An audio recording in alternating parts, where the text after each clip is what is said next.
in just my daily work, leadership and teams and all of that, I find it applies instantly.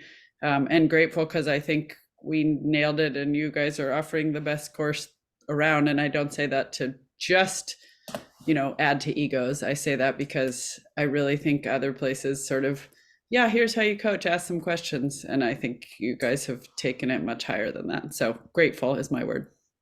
Nice. Great. Well, thank you.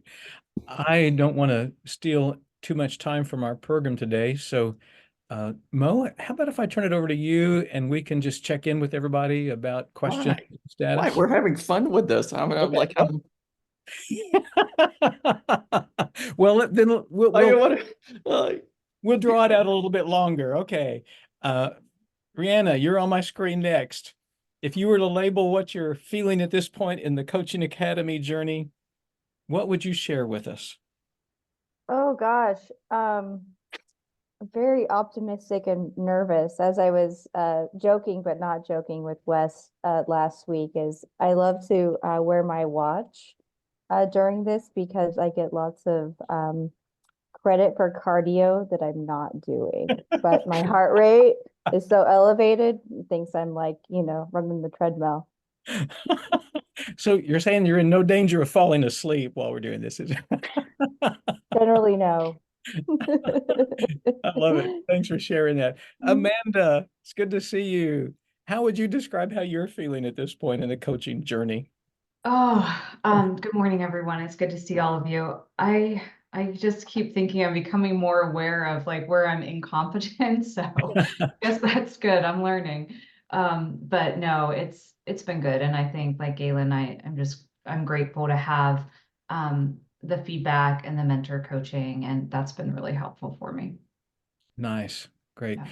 We don't take your compliments lightly, and we want to turn that back around because this group has been informing us all along the way. And so we're grateful back to you. Elizabeth, would you want to share with us? Love to share. I think if it was a one word, it would be fulfilled. This has just been incredible. I agree with what Galen said too. Just the program is so effective. And, of course, I have to give a little shout out to my coach, Pauline, because I will tell you the quality of the program is one thing, but I guess, individual attention that I've received from Pauline is way, way more than I ever expected, and so helpful and such a role model. So I look forward to anything on my calendar or anything in my email box that has to do with this program. It's just been very rewarding for me. So thank you all. Oh, wonderful. Yeah. Yeah, that's right. Well, thank you. We're really grateful that that is the case. Welcome, Raquel, Frank, Josh. Glad to have you guys with us today. Um, we've been sharing one word that describes an emotion, how we're feeling at this point in the Coaching Academy journey. Any of you want to contribute how you're feeling at this point?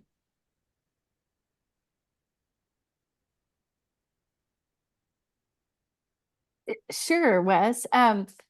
Much like, gosh, one word,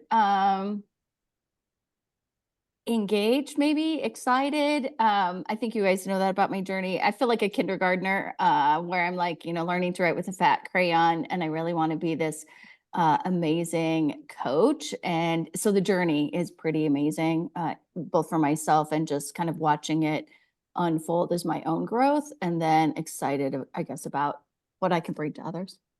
I love the imagery. Boy, I could feel that great big crayon in my hand. Yeah, thanks. That's really nice. I'll remember that. Frank, how would you describe what you're feeling at this point in the journey? Right now, I'm going to use the word time crunched, which is maybe two words, but that's uh, I'm seeing all of the coaching engagements through the summer and the time that that's taking, and Yes. time with these, and super excited. It's great. It's awesome. I'm feeling a little bit of that time crunch. So Yeah. Well, good for you. We're going to count time crunched as one emotion, though. So that okay. you get a pass on that. Josh, you want to add anything? Yeah, I would say I'm on the spectrum of excited. Just for visibility, I planned a trip to France for my whole family, including my kids, their first time off continental US. And we scheduled it around Leah, your mic has been we scheduled it around our coaching session. So I fly out of town the day after one of our coaching sessions. I'm gone for a little over a week, and then I'm back for the next one. So I do understand where Frank is at, because it does take some juggling to make sure that it's all coming together. Yeah, great. Well, thanks everyone. I really appreciate your transparency, and I like the picture that you've painted, because it's really not just one thing we're feeling. It's all of the above. And I think it's just nice to check in and realize that we're all here in this process together. From the design side, we're feeling the same thing. Boy, these come one after another, and there's things to be done. And so thank you for your willingness to share this journey with us. And we feel like each one of you is a genuine partner. And we've got a special guest with us today, and I'm excited about that. But before we move any further, I'm going to turn it over to Mo. So thanks, everyone. Thanks, Wes. Good morning, everyone. Happy Monday. Good afternoon for our international folks. And Tracy, thanks for being part of this. I'm excited about this this session, and as we evolve, it's awesome to start Monday with seeing all of you, but also hearing how we're progressing. It's one of those. Now you kind of look at it at on the calendar, and I can use the same word, excited. Like, I look forward to it. It's like, what's the next thing? And Margie and I were working this weekend with a group of physicians, and they kept asking us, is like, when is the next cohort? They're like, because we made an announcement, we're doing this and so on. So they were like, when is the next cohort? We're really interested in that. So we're excited about this group, and then next one, and continue to make a difference. So I want to also just give a shout out to all the mentor coaches that have been with us from the beginning, from the design, with Pauline and Dorothy and Wes and Rena and Pauline. Who am I missing? And Lori and Dan. It's been this program would have not been what it is if it was for each one of you just contributing to the design, but also the implementation and your personal connections with everyone. So thank you for that. Today's topic is, I would say, one of the challenging but also critical topic, which is about the ethical approach to coaching. And such a topic it's almost like the foundation of everything, in a sense that it has to be from connected to our value personally, but also in the way we operate, and in the way we engage, and in the way we work with clients.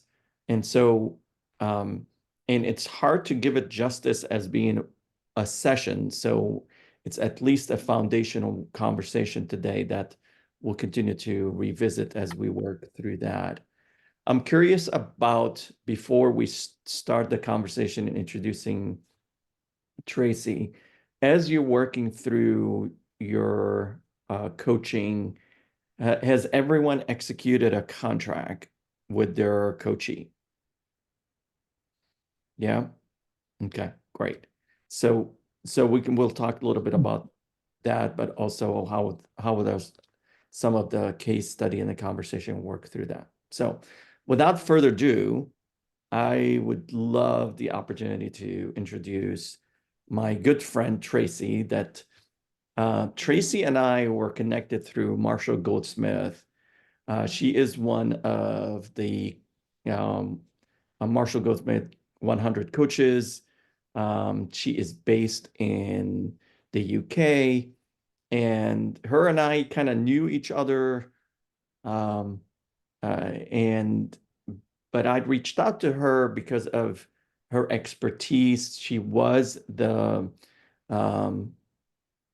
chair of the ICF at a certain point, the global ICF, but also many roles also in the European. As we were designing this program of just to kind of get her thoughts and idea on how we navigate this and how do we not only make sure it's ICF related, but also because I love her book. Her book is like one of my go-to books as we talk about coaching. So she is the author, one of the most wonderful, most used coaching book out there. And hopefully you get a chance to either scan through it or read at least the pre-assignment for today. But her approach, yeah, here you go, Ryan, you pointing that out. Her approach to coaching, it really fits into how we have been talking about our coaching approach. And but at the end of the day, she is a wonderful, great human being that as soon as I reach out to her and say, hey, can you help? She is like, no problem, love to. And she's been very generous with her time and expertise. So Tracy, thank you for being there, for being here, and for being with us on this journey. And thank you for facilitating this session. Well, thank you very much, Mo. And it's an absolute pleasure to be here with you. I can't say good morning because for me it is the afternoon. So I've just been finishing my afternoon tea, which would be very appropriate for me as a British person. But it is absolutely delightful to connect with you. And I'm really very excited to hear your reflections around how you're experiencing this program. And really just the pioneering work that Mo and his team are doing, because what better place to bring coaching than in healthcare? I think healthcare and education have got to be two such fundamental parts of our society where coaching can just make such an enormous difference on a really systemic level. Perhaps the third one would be politics, but maybe let's leave that for another time. That's a whole nother ball game, isn't it? That might be a bit of a dangerous thing to attempt, but yeah, we could transform the world even more, wouldn't we, if we could bring some coaching into politics as well. But healthcare, what a wonderful opportunity. So I'm really, really excited to hear that you're enjoying this work and thinking about how you can take it into your profession and the roles that you play. I'm also very happy to be talking about ethics. Some people would say that ethics is the boring and dry topic amongst the range of things that we could talk about in coaching. But I find ethics actually really fascinating. Maybe I'm a bit geeky, but I think ethics is a fascinating topic because very often it's not binary. It's not about right or wrong, good or bad. You're working in or moving into the realms of the grey space and different people's opinions and perspectives and things like that. So it's a very fascinating area, and I'm really, really looking forward to us working together. I don't really want to spend too much time talking about me because I'd love to just get on with what we're doing, but suffice it to say that I am I'm a serial volunteer for the ICF. As Mo said, I've had lots and lots of different roles within the ICF, and part of that speaks to my passion about coaching and the absolute belief that I have that it can really change things for the better in quite a fundamental way, but also the fact that the ICF is the largest professional body for coaching in the world. And a lot of the other professional bodies take their lead from the ICF when it comes to ethics, particularly. Ethical practice and professionalism is a core part of the ICF's fabric. So it's been a pleasure to volunteer for the ICF on all sorts of different areas of their work. And ethics has been one of them. I've been teaching ethics for about 12 years now.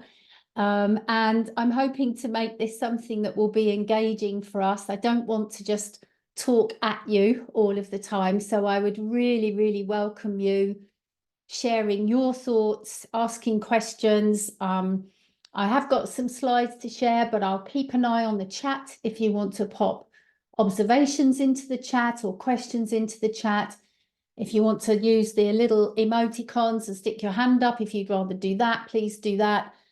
And if I miss any of those things, just come off mute and start talking and I'll pick you up that way, because I really want to hear your thoughts and your discussions as well.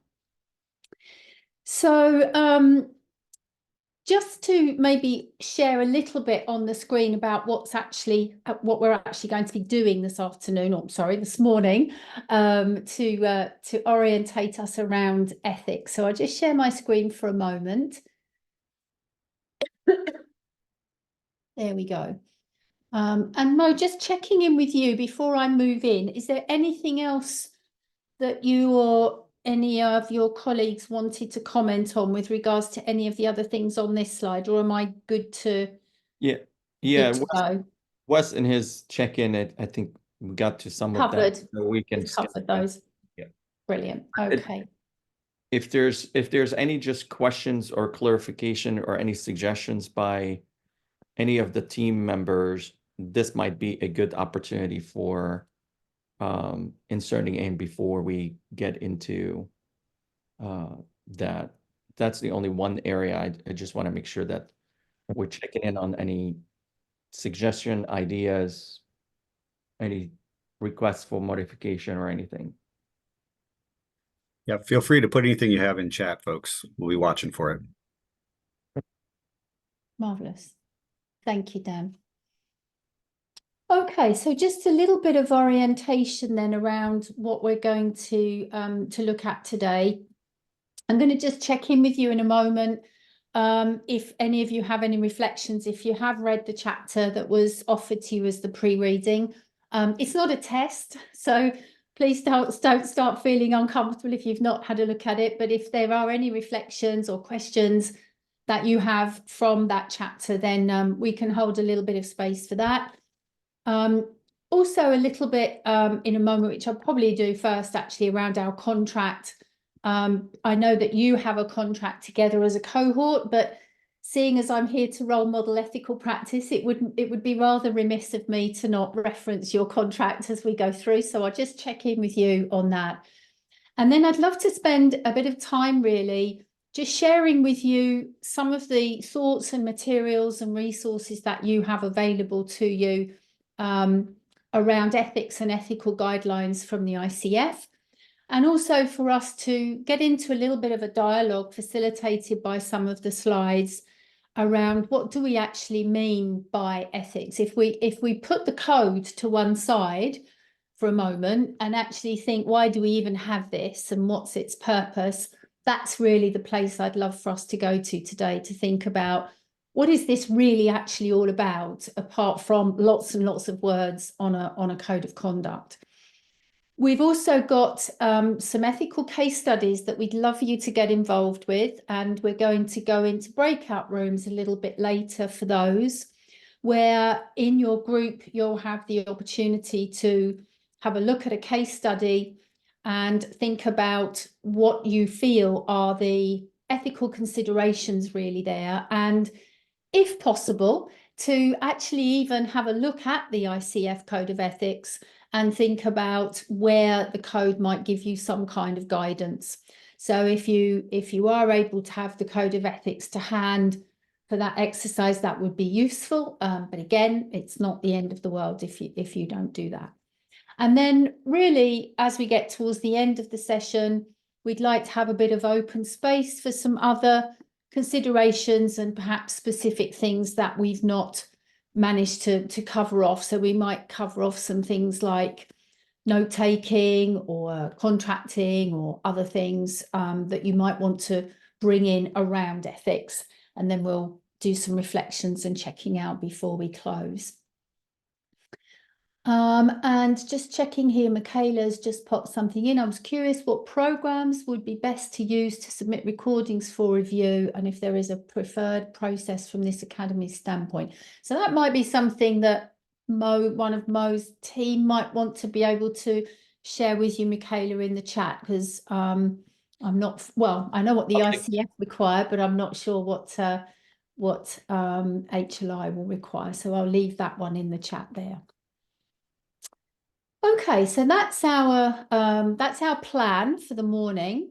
I'm just going to check us in just quickly with the agreement that I have here. If I can just find my other screen, where are we?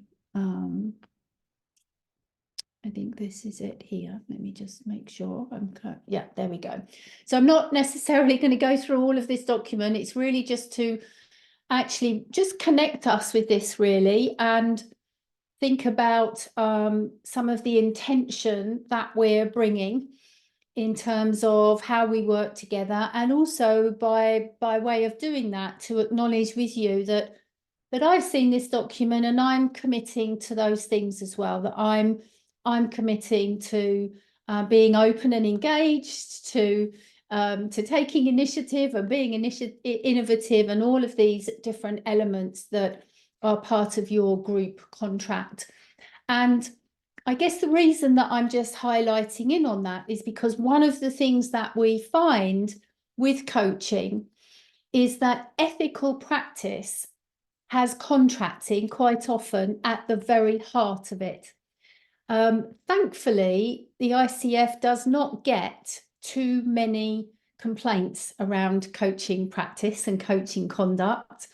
However, when they do get complaints, it's almost always the case that the issue can be traced back to a flaw in contracting, to something that was just overlooked, something that wasn't thoroughly enough explored, something that was skipped over and not verbalized overtly, etc., etc.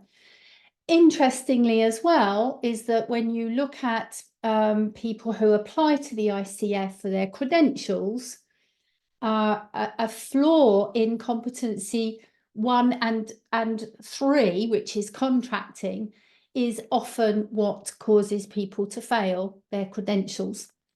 So I can't emphasize more really the strong relationship between competency 1, ethical practice, ethical conduct, and competency 3, establishes and maintains agreements. So it's really interesting that Mo just checked in with you all earlier about, you know, have you all put a contract in place with your clients and your coaches that you're working with? Because if we can really be thorough with our contracting process, we are laying such a bedrock of solid professional practice that not only protects and supports our clients, but also protects and supports us as well. So I'll just pause there and stop sharing that, and just check in with you if anything there so far has given rise to any questions or thoughts or observations. I have a question.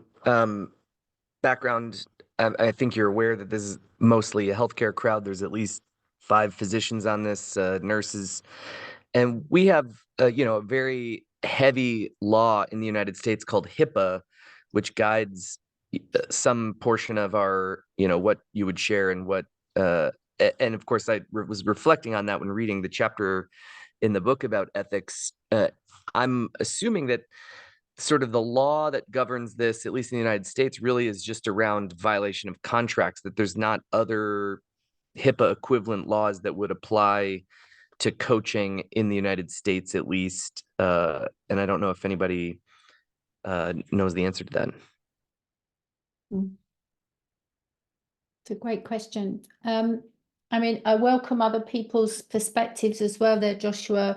From my perspective, obviously, I'm not intimately familiar with all of the legislation in the US side. However, generally speaking, from an ethics perspective, if you have any form of regulatory or legal requirements or constraints, they have to be considered alongside the code of ethics, so that in a way you're taking the two things into account.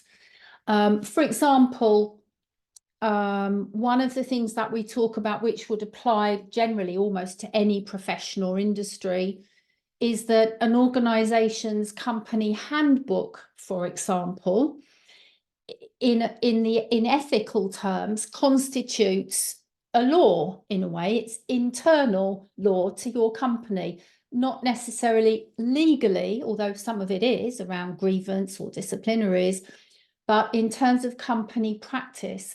So, for example, coaches, even outside of healthcare, coaches in any profession, when they're coaching within an organization, are encouraged to get a reasonable understanding of that organization's company policy, because that is something to sit alongside our generic understanding of the code of ethics.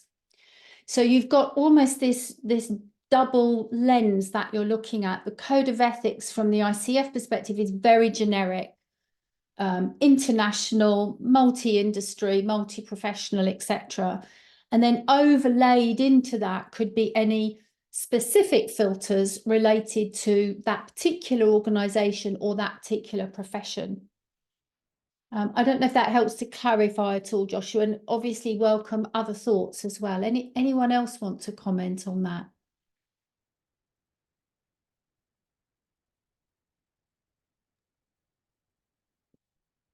Okay. Mo's just popped something useful in the chat there as well, so do have a look at that as we go through.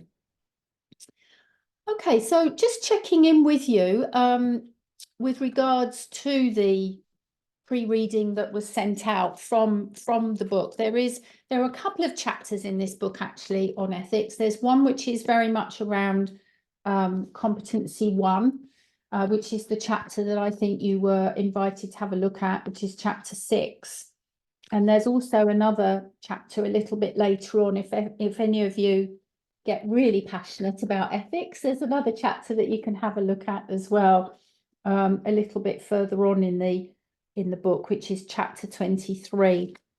But any reflections, questions, observations, having read that chapter from anyone before we dive into the main part of the session? I had one, and whether it's for you or for other coaches, and I think all of us in healthcare, oftentimes we bounce a patient off of someone, and I really appreciate in this discussion about when you're engaged, like I'm guessing probably have a fairly sizable clientele, just the value of having colleagues in the industry that you can discuss, what do you think? And I was just kind of wondering, when you're in like small coaching groups, is that pretty routine? Like, do individual coaches kind of partner so they have like 3 or 4 people they can just bounce challenges off, or how does that kind of work in the real world? Thank you, Ryan. That's a fantastic question. One of the things that is really, really important when it comes to ethics and ethical queries is that no coach feels alone with a concern. And so it's a really important thing that you're bringing in here around, what do I do if there's something that's just not sitting with me, something I've got a query over, what do I do with that? And so to your point there, Ryan, very, very often coaches will stay connected with trusted colleagues, sometimes coming out of training cohorts like this, where a few people stay together and they keep peer coaching and connecting, etc. And they may have, with a contracted boundary of confidentiality, they may bring in some of their ethical concerns. Whenever that is being done, it's obviously really important to anonymize the situation as much as possible. But it is a first port of call, if you like. When you have an ethical concern, it's absolutely a great place to take that, and very important to have that space to discuss. There are also, though, other sources of support as well. For example, HLI, I'm sure is a source of support. You know, you've got great mentors and tutors who I'm sure will be able to give you a perspective as well. You also have, which some coaches are engaged in, coaching supervision, which is where you can engage with a professional coaching supervisor, again, boundaried in confidentiality to share those concerns. And then also, if any of you do latterly become a member of the ICF, or if you already are a member of the ICF also has ethical resources. They have a community of practice, which is free to members, one of which is all about ethics. And ultimately, if you really, really have a concern and with all of those layers, it's not been resolved for you, then you can actually reach out directly to the ICF with, and asking for some support, as well as potentially to your local chapter. Again, if you become a member of the ICF, you can be part of a local chapter in your state. So the idea is never feel alone with those things, and always feel that you can share with the confidentiality boundary and the anonymity as much as you possibly can. It's a great question. Thank you, Ryan. Mo, you wanted to bring something in. Yeah, I mean, I think Ryan, the one thing, if you recall from when we launched this program, we said, look, we're creating the healthcare 100 coaches, right? And so this is the community for it. This would be your community for being part of this group. So you have this cohort plus all the coach mentors that are involved, and so you're not going to be out there on your own. We'll be with you all the way. And then today I go to, like, I reach out to Pauline and say, hey, look, Pauline, I think I have something that hinges on the trauma side of things. What do you think? And I get into a conversation with her to kind of, because she's specialized in that. I don't. I'm like, I don't want to go there, right? So we also kind of identify our limits and be willing to say, I need to find somebody, or I need to talk to, and that's kind of where the communities stand there. And we're gonna, it's for us, we want to make sure that this community continues on an ongoing basis, and so that we're connected, all the way to maybe at a certain point we have our own annual meeting, so. The record reflect, I will be happy to come to Florida for that. So we were gonna say, Wouldn't we all? I'll come too. You and I both. Thank you, Mo. And I think, Galen, you've got your hand up as well. What would you like to bring in? It follows a bit on Josh's comment, but I was struck by two things. I'll start with the first. Those of us, everybody on this call would be well familiar with HIPAA. So I am struck a little bit by the difference in the ethics that I'm seeing in the coaching chapter versus the ethics that I see in HIPAA. HIPAA is incredibly strict for lots and lots of reasons. So for instance, I would never walk up to Josh and say, Josh, I'm taking care of your wife as a patient. It's going great. Not going to tell you what it's about, but I got her. We're in this. We're together. I would never do that. Like, now I could dialogue with Ryan and Josh about the patient because that's considered part of the care. So I am finding this interesting thing that the boss knows I'm coaching the person, that I say, yep, Dorta, you're leader who you manage, I'm coaching them, it's going great, that's where I stop. So I'm finding the distinction because I see the bosses of the people I coach and they say, how's it going? I mean, what am I supposed to say? Oh, they're really working through some things. Oh, they really want to leave the job that they work for you in. I mean, I'm not going to say that. And so I'm finding that it's like it goes one layer farther into what we're allowed to share. And I'm finding that a new layer because HIPAA is so strict. So it's just the framework I come with. So I'm struck with how to bring confidentiality to this in a less strict way that still is very protective. The other thing that really struck me was the alignment with coachees' beliefs. It hasn't come up yet, but certainly in patient care, I've had people say if the government would only stop poisoning all of us with those vaccines, or gosh, once Trump's back in office, we'll all be better off. When, you know, and I've learned in patient care how to steer another way and not tackle that political. So in coaching, I have not yet countered that, but that was an interesting ethical one. How do you not jump to their perspective or refute it? But anyway, so those are my reactions. Marvelous. Thank you, Galen. I mean, it's interesting on the confidentiality side.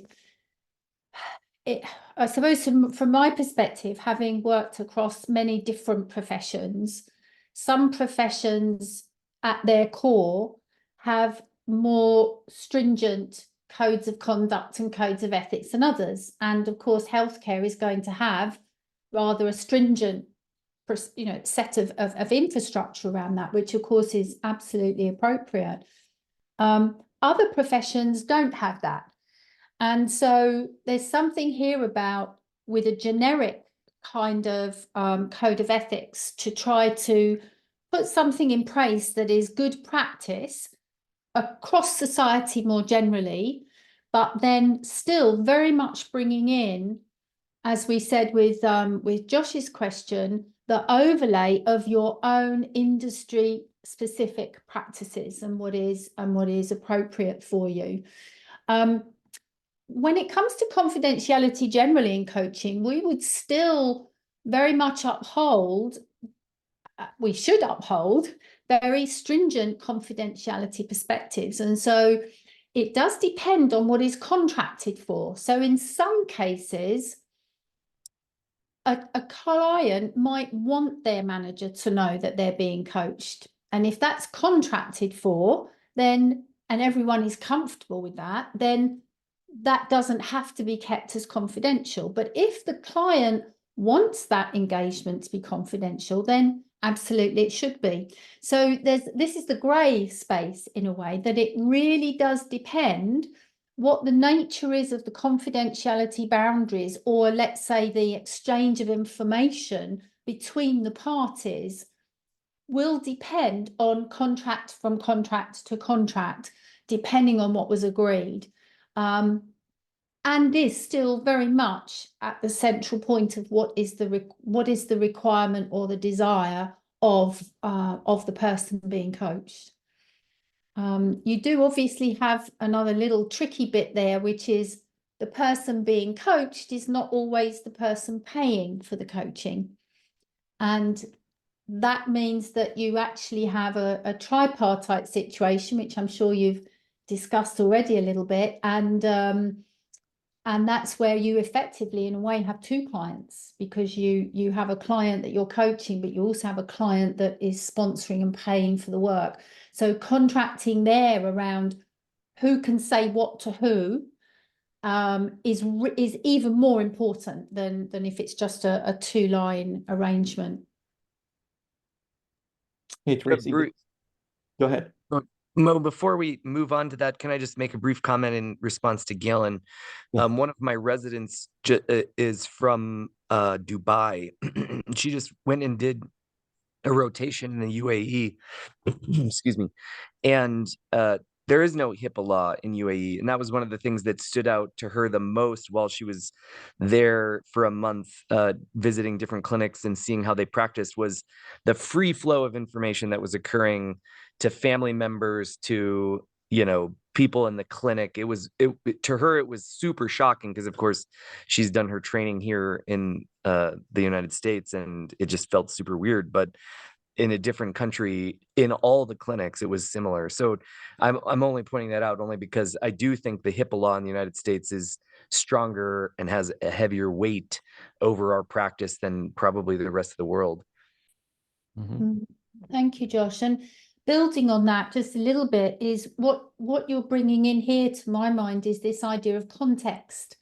So, and that comes up many, many times in the competencies and the code of ethics around how can we be contextually aware of the background, the culture, the legislation, the ethnicity, all sorts of elements that constitute the context of that client. And Josh's example there is one of them. It's in the UAE, that's a very different context to something that is here. And this is where ethics can get very sticky, because we might say, well, that's absolutely terrible that this information could be exchanged. How appalling, and be really quite, upset about that because of the context that we have. And yet in the UAE, they might say, well, hey, that's just how we do things. That's what we do. And so part of our role with ethics, particularly, and as a coach, we're challenged on this sometimes quite a lot, is to really think about what is the context of the person that I'm working with, and not just my context, not just the backdrop that I come from, because they could be very different. Some lovely thoughts already. Mo, I see you putting something in here about let's explore the issue raised about the balance between the client and the owner who's paying. So any more thoughts on that? Because that's a really interesting one around contract. I think that's and many of the people that are part of this cohort may be doing coaching internally to the same organization, so that this issue is going to continue to surface. So if you don't mind, if you're just going to explore that, it's one of the case study later, but since it came up and it's on everybody's mind, if we can just explore it a little bit. And this fundamental issue of where's your loyalty as a coach in an agreement, right? Is it the person paying, or is it the person that's being coached, right? And so if, and how do you manage this tripartite relationship that Tracy is referring to? Is because that's where it's a balance, especially if it's a performance. I think somebody threw especially if it's a performance, right? Like somebody comes in, let's say Raquel hires me and says, Raquel, Mo, I need you to work with, and let me just pick on Frank. I want you to work with Frank, and he needs to go from X to Y, right? Otherwise, we're going to have a serious conversation with Frank, right? So this is kind of the last straw, which that's like the last desired aspects of bringing coaching as a remedial, but it is what it is. Sorry, Frank. But I'm here to help you, right? So the conversation is, so Raquel hires me, says, go help Frank. I come in to help Frank, right? And then Raquel says, well, tell me, how's it going? Tell me, he's making progress? Tell me what's going on. What is it that you guys are working on? All right, that's the case. What would you do? Because this is going to come up. It has come up. We all lived through it. The coaches that are on the call, we all have dealt with that. So in this case, what's your response to Raquel to manage that? My contract say, Mo? What does the contract say? Well, I guess I'm saying that maybe flippantly as a response to the question, in that some of how I would respond would depend on what my contract says. Like, who did I sign the contract with? What is laid out and what is willing to be shared? Those types of things. It's very obvious very quickly reading that chapter that how foundational the contract is going to be when you're entering into these types of relationships. Mm-hmm. Well, and Frank would have to agree, right? That he's okay with information being shared. Yeah. Right. Dorte.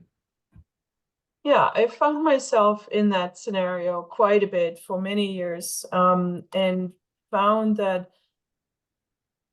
a crucial point is to do two things in my eyes. One is when asked by a boss to coach someone, to be very involved in figuring out what does that look like behaviorally.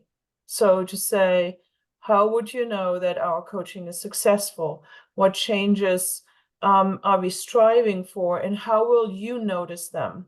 Because it really doesn't matter what happens in the coaching session.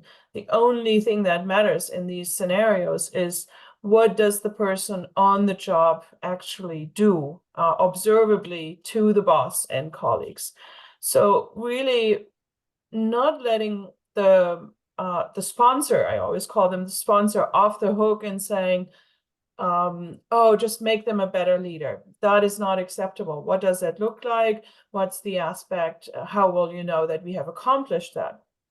And then secondly, to bring in and start out with a conversation between all three, in which the sponsor tells the client in front of me as the coach what the goal of the coaching is.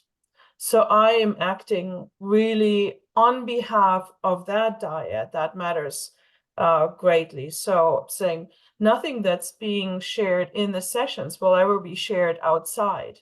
But hopefully the behavior that changes will be visible to both the client as well as the sponsor. And my job, I feel as a good coach, is to help these two people interact with each other and let each other know what they're struggling with, what they're seeing as progress or not. Thank you. There's a few things coming up for me to add and build on what you've all been sharing here.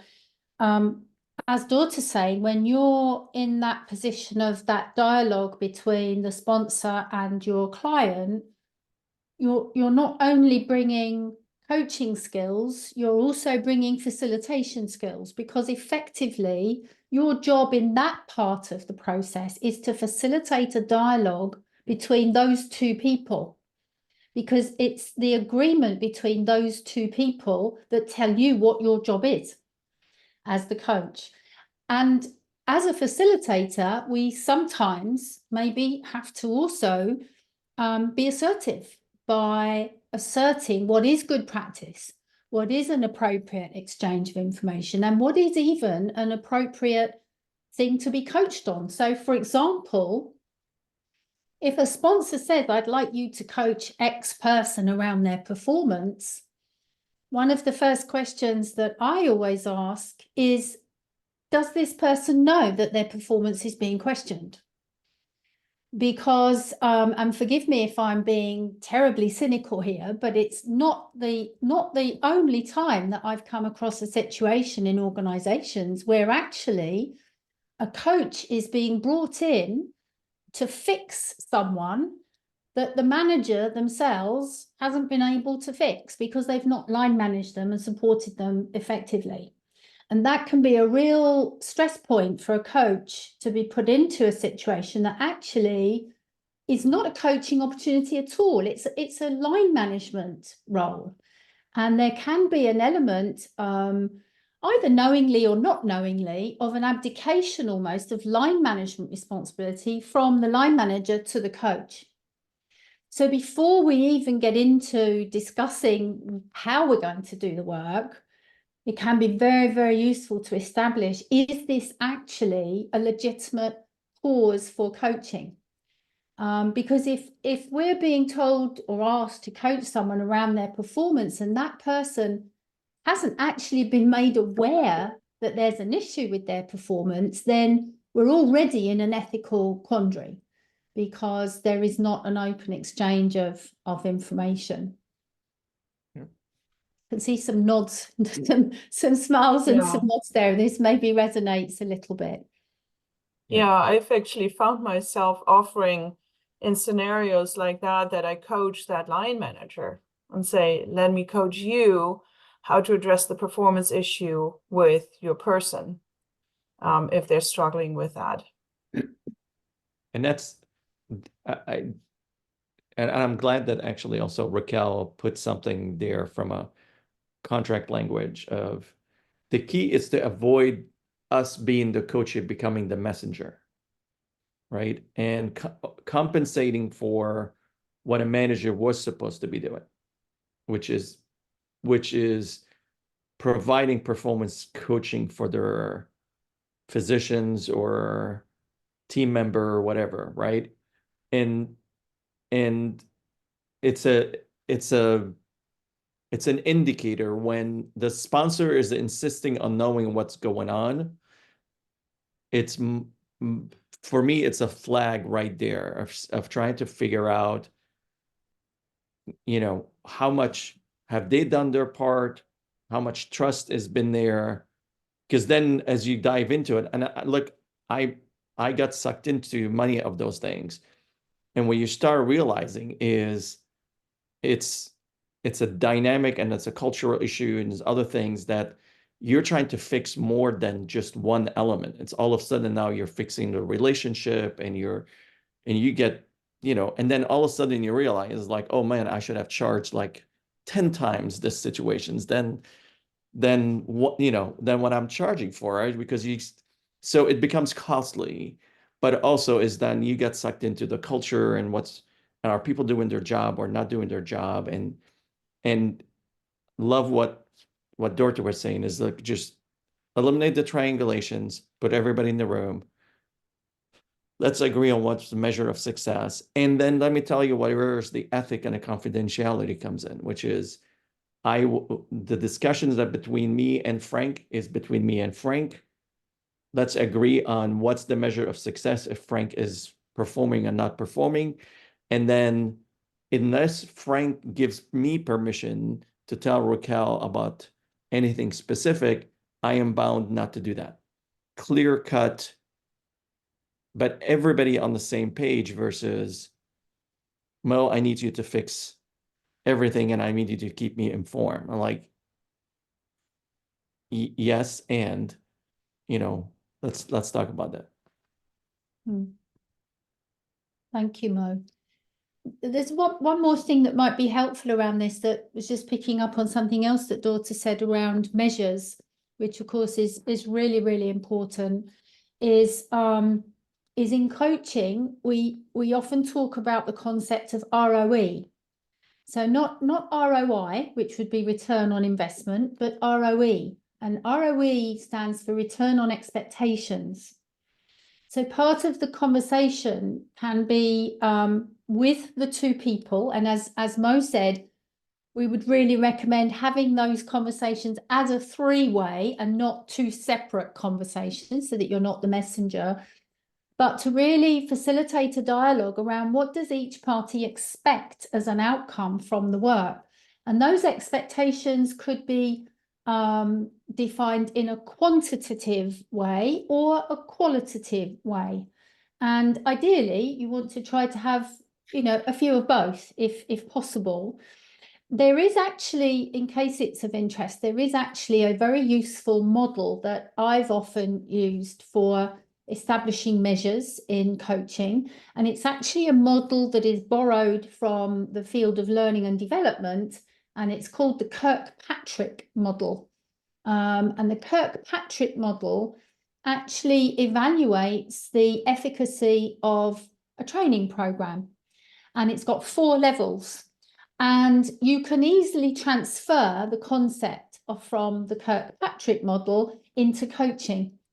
And the basic levels are, level 1 is very anecdotal. You know, did the client value the work? Did they think it was useful?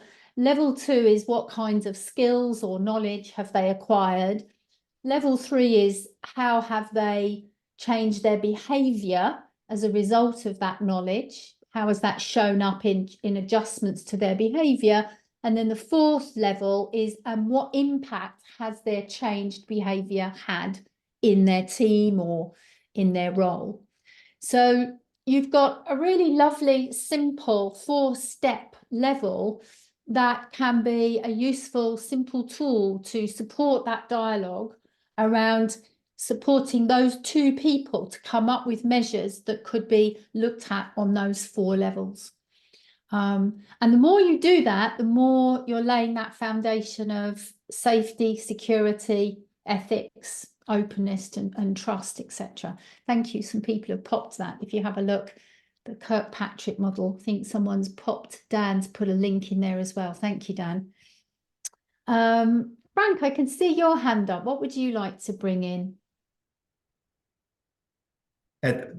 Hearing this conversation makes me realize I should have done my contracting differently. So this is great. That prompts me to ask, though, I can envision a situation where I think I've got a rock solid contract that outlines expectations and outlines measuring outcomes. And then we get into a few sessions and realize, oh man, this isn't quite what we covered in the contract. How do you approach that situation? Or maybe you have a contract that's lock solid, works every time, and you've got it dialed and you never have to do that? Yeah. It's consider your contract to be a fluid contract. And always being a tentative contract. It says, as we discover, because we don't know what we don't know until we get into it. And then once we get into it, then all options are back to the table of saying, look, this is what I thought, or this is, and then here's what I discovered. We need to amend our contract to include X, Y, and Z. And whatever X, Y, and Z is that you discovered that needs to be done, whether it is the scope, whether it is the expectations, whether it is what are we measuring. And when we're going to talk about project also coaching in the future, that is more important than anything else.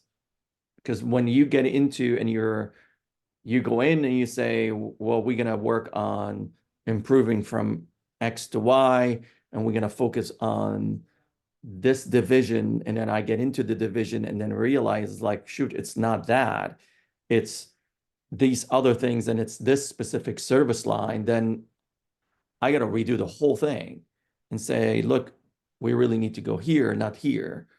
And then I really need to work with these 2 individuals who are a dyad of this service line, not the whole thing, right? Or the other way around, where I started a service line and then it realized, like, okay, this is more than that.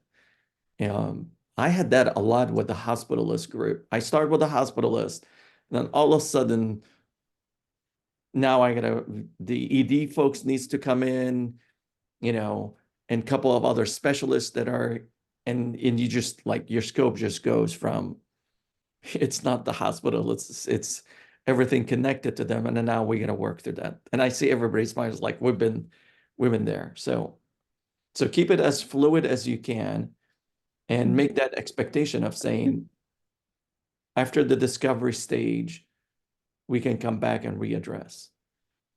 Does that help? And thank you for raising that, Frank. And I really would say that you're not the only coach that's ever felt that. Many coaches, including myself, realize, oh my gosh, I'm not contracting thoroughly enough here or there, or I'd not thought of this or that. I mean, that's, even the fact that you're noticing that and bringing that in is fantastic, because it means that there's an awareness on the importance of this. And as Mo said, you won't cover every eventuality necessarily, because every engagement is unique. So there's going to be probably some basics that we have in our contracts, but then that fluidity and that keeping it dynamic, as Mo is saying, is what can help us keep revisiting that contract. And over time, you'll just find that you've got your repertoire coming together. The key thing is the intentionality. And the one thing that I would recommend is that you have somewhere in your contract that you do abide by the code of ethics, and you put a hyperlink in there to it. Some coaches will even give clients the code of ethics as an appendix. I find that can make the contract even longer than it already is. But If you were to say that you are, that you're a member of the ICF or whatever other professional body and you abide by that code of conduct, and you put a hyperlink in there, then you're already covering yourself there again for saying, and I subscribe to these various things, so that you're not making the written contract, like War and Peace. Otherwise, these documents can get rather unwieldy. Joshua, what about you? What do you want to bring in? I was going to note that I sensed a gray zone in coaching those within. They're sort of the two clients that I have from my organization are kind of in my area, and I recognize partially after reading this chapter that there is the potential for things coming up that sort of become intel that could be used by me in my role as the CMO, not on behalf of the person or sort of against the person that I'm coaching, but just like them sharing with me interpersonal conflict they're having with other team members in the broader area. Now I have this information that I probably wouldn't have had or wouldn't have had access to without engaging in a coaching relationship with these people. And I do think there's some gray zone there, because it's like, can I pretend I don't know this? No, of course I can't do that. But also, I can't in good conscience sort of go take action on that, which of course, as a D on the DISC profile, feels troubling to me that there's conflict there internally for me. So anyway, that was an epiphany I had, because I haven't gotten something really juicy yet, but I got a little hint of some personal conflict with another manager that I was like, it's interesting that I know this now that I wouldn't have known if I wasn't engaged in coaching. Yeah. And Josh, let me build on that, because that's such an important distinction also when you are still in a role as a leader in an organization and now you're doing coaching, is those discovery, right? And continue to have that fine line of, now that I know it's actually, I do want to do something about it, but you can't do something about it because it was shared with you in a confidential client coaching relationship. And you're going to have that yin and yang tugging at you because you're a man of service and you want to go fix it. And this is where you're going to have to just stop there, right? I experienced the same thing where I have a big heart. I want to fix the world, right? And I learn every day from my client what they have to do. And I may be also coaching other people. And I want to like jump into the opportunity. I'm going to go fix something. And it's like, no, it's not something that is in scope. It's not something that the client asked me for. I get up, and my struggle is me feeling comfortable of not having that urge to go fix it. And it's very hard. So sit with that. It's like, you're gonna have to stop and not act. Otherwise, if you go act, then you're breaking confidentiality, and now people are not gonna share stuff with you. So Actually intentionally didn't ask the name of the person that they were having the conflict with, because if I don't know their name, I know the conflict is going on, but now I don't have to know who it is. And so that in the moment I was like, I'm going to fully make sure not to know who they're talking about right now. smart. Yep. I think Pauline's got something to bring in on that as well. Pauline, did you want to comment? I just want to do a plus on, the conversation, in the sense that, this really comes down to, when you think about the ethics that you're applying, think about coaching the who, not the what, and think about the application of when you're working with the who, and how you can bring their full efficacy to that situation, and therefore encouraging their own ethical behavior, their own transparency, their own discovery, and bringing that to the table so that you're not put in that ethical dilemma of now I hold this information that that I need to do something with it, because I'm the coach. I don't have to do anything with it. And you're always going to get this situation where you can work with the client to help encourage them to do what is necessary to correct the behavior and or the situation that they find themselves in. So they are their own problem solver. And remember, you're coaching the who, not the what in that situation. Mm. It just makes it so much easier. Thank you, Pauline.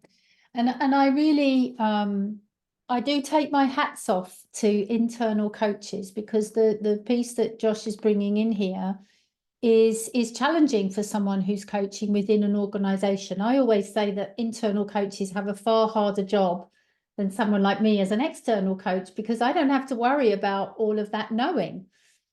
Because as Josh was bringing in, you can't not know what you know. Once you've discovered a name or a project or an issue or a topic or a situation, you can't now delete that and backtrack in time and not know that information. So it is going to be sitting there. The question is as we're discussing here, is what do you do with that? And you will find that over time, you will become better and better and better at navigating that. But the very fact that you're bringing it in and asking that question is the very first step to that. And that's where what can help with this is our own reflective practice, reflecting upon conversations after they've happened, to think about, what do I know now that I need to leave to one side?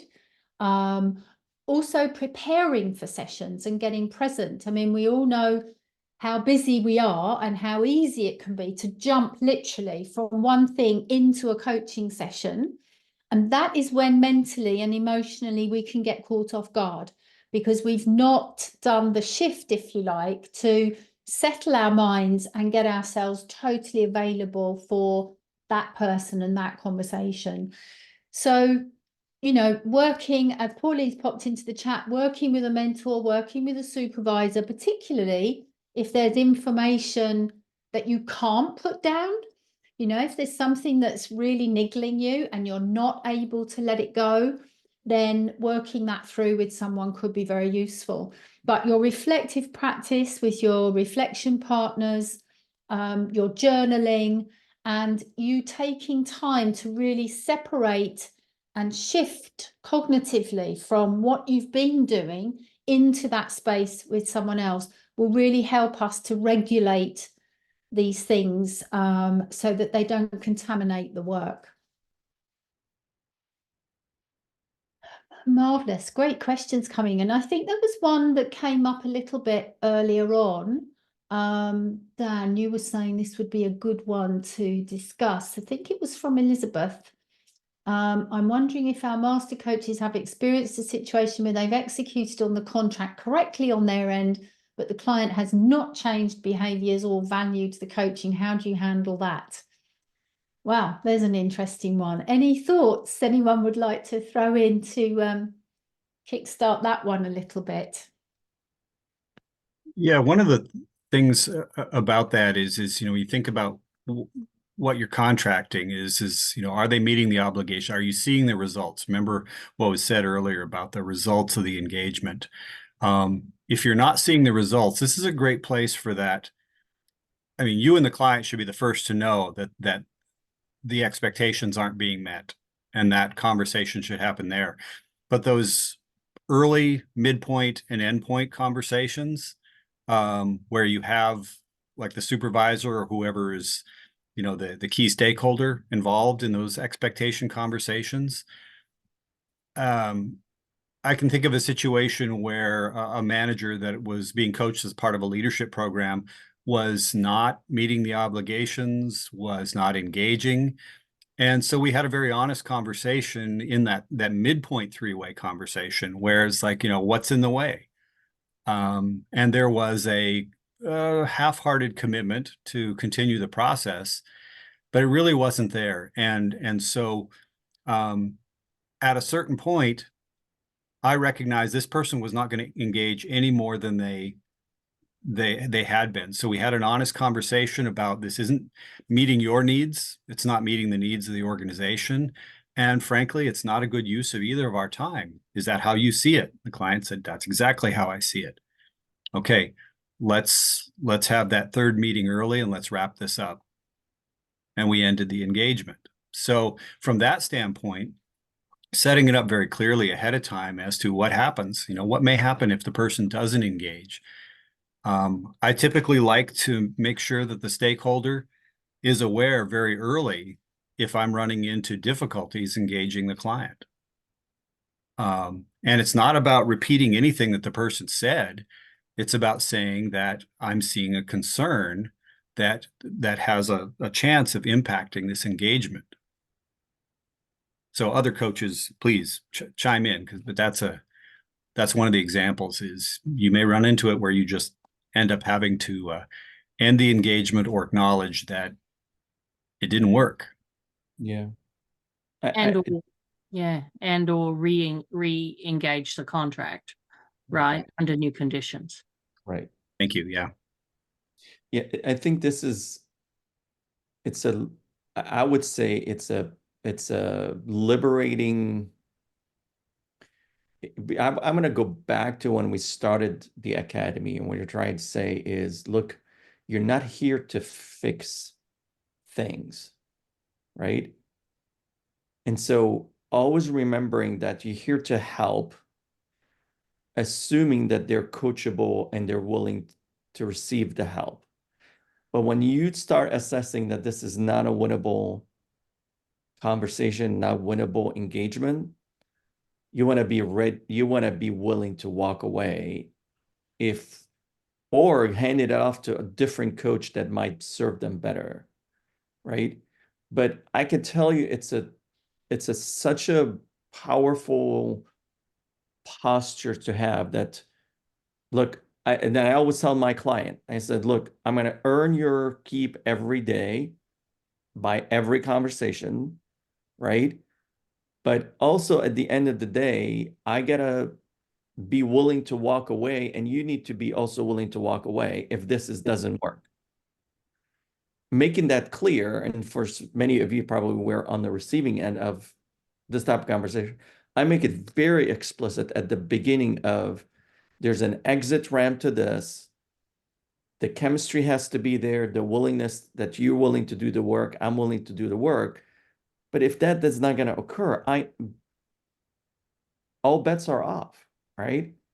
And when we're early in the coaching, we're all so desperate for fulfilling on a coaching commitment, right? We want to succeed at this, but succeeding at this at all costs is not. It's a two-way street. It's a dance. And if the other person is not dancing, or the organization, or you assess this is not winnable, you got to be willing to walk away. And that's the hardest part. I walked away, believe it or not, I walked away from few of those just because it's not going to be winnable. And and that's an ethical, but also it's for also your own practice and identity, and because just going into a non-winnable battle, it's just going to suck the energy out of this whole thing, and it's going to impact your practice long-term, not just short-term. You remind me, Mo, as you share that, around something that was in the chat right at the beginning around discomfort. Is, sometimes coaching conversations are not comfortable because we are having to state a truth or share an observation, share a noticing of something that takes both of us potentially out of our comfort zone. In fact, we could even say that if our coaching engagements and our coaching relationships are always comfortable, then something's not right. Because if we're not going slightly out of our comfort zone, then what is changing? What is actually happening to evoke something new, different, innovative? So we both have to be prepared, ourselves and our client, to step outside of that comfort zone a little bit and have, you know, some of those clean conversations. Yeah. It's okay to walk away, and like the Kenny Rogers, know when to fold them. Yeah. Exactly. And Say- or, as Tracy just identified, sometimes it's not easy to walk away if you're an internal coach. Yes. It's not going to be easy to walk away. Let's not be dynamic about that. And this is where you need to stretch in and have that open and transparent conversation with this person. This is not easy for me. And Yeah. this is not an easy coaching scenario. Right. And we need to work on this together. Yeah. And so how are we going to make this work? So it's that recontract under new conditions of, you know, I'm having a hard time here as your coach. And we need to have a conversation about this because, you know, sort of, you got a performance issue, you've got, you know, this issue, and you're not helping yourself in this moment, and I'm unable to help you and support you. So where do you want to go forward? Because they know at the end of the day, the internal coach, then they've got to be doing that for them to keep their job. And most of the time they want to keep their job. Right. So it's a case of you have to lean into your own vulnerability as a coach and say, okay, this is not easy for me. Yeah. And they're willing to, this is one where you may assess that this situation and this client is better served by an external coach, right? Dan and Dorothy, and then we all started internal, and then you can see the difference. And there is a difference where when you're on the outside, all of a sudden they're either willing to listen to you or, you know, but there's that assessment of what's the ethical, moral, but also most effective for this engagement is maybe to outsource it to someone from the outside, because then that's a better way to serve the client. And so those are situations that, you know, you're going to be the only judge of that. Thank you. Well, we've gone off to a flying start there on some different ethical quandaries already.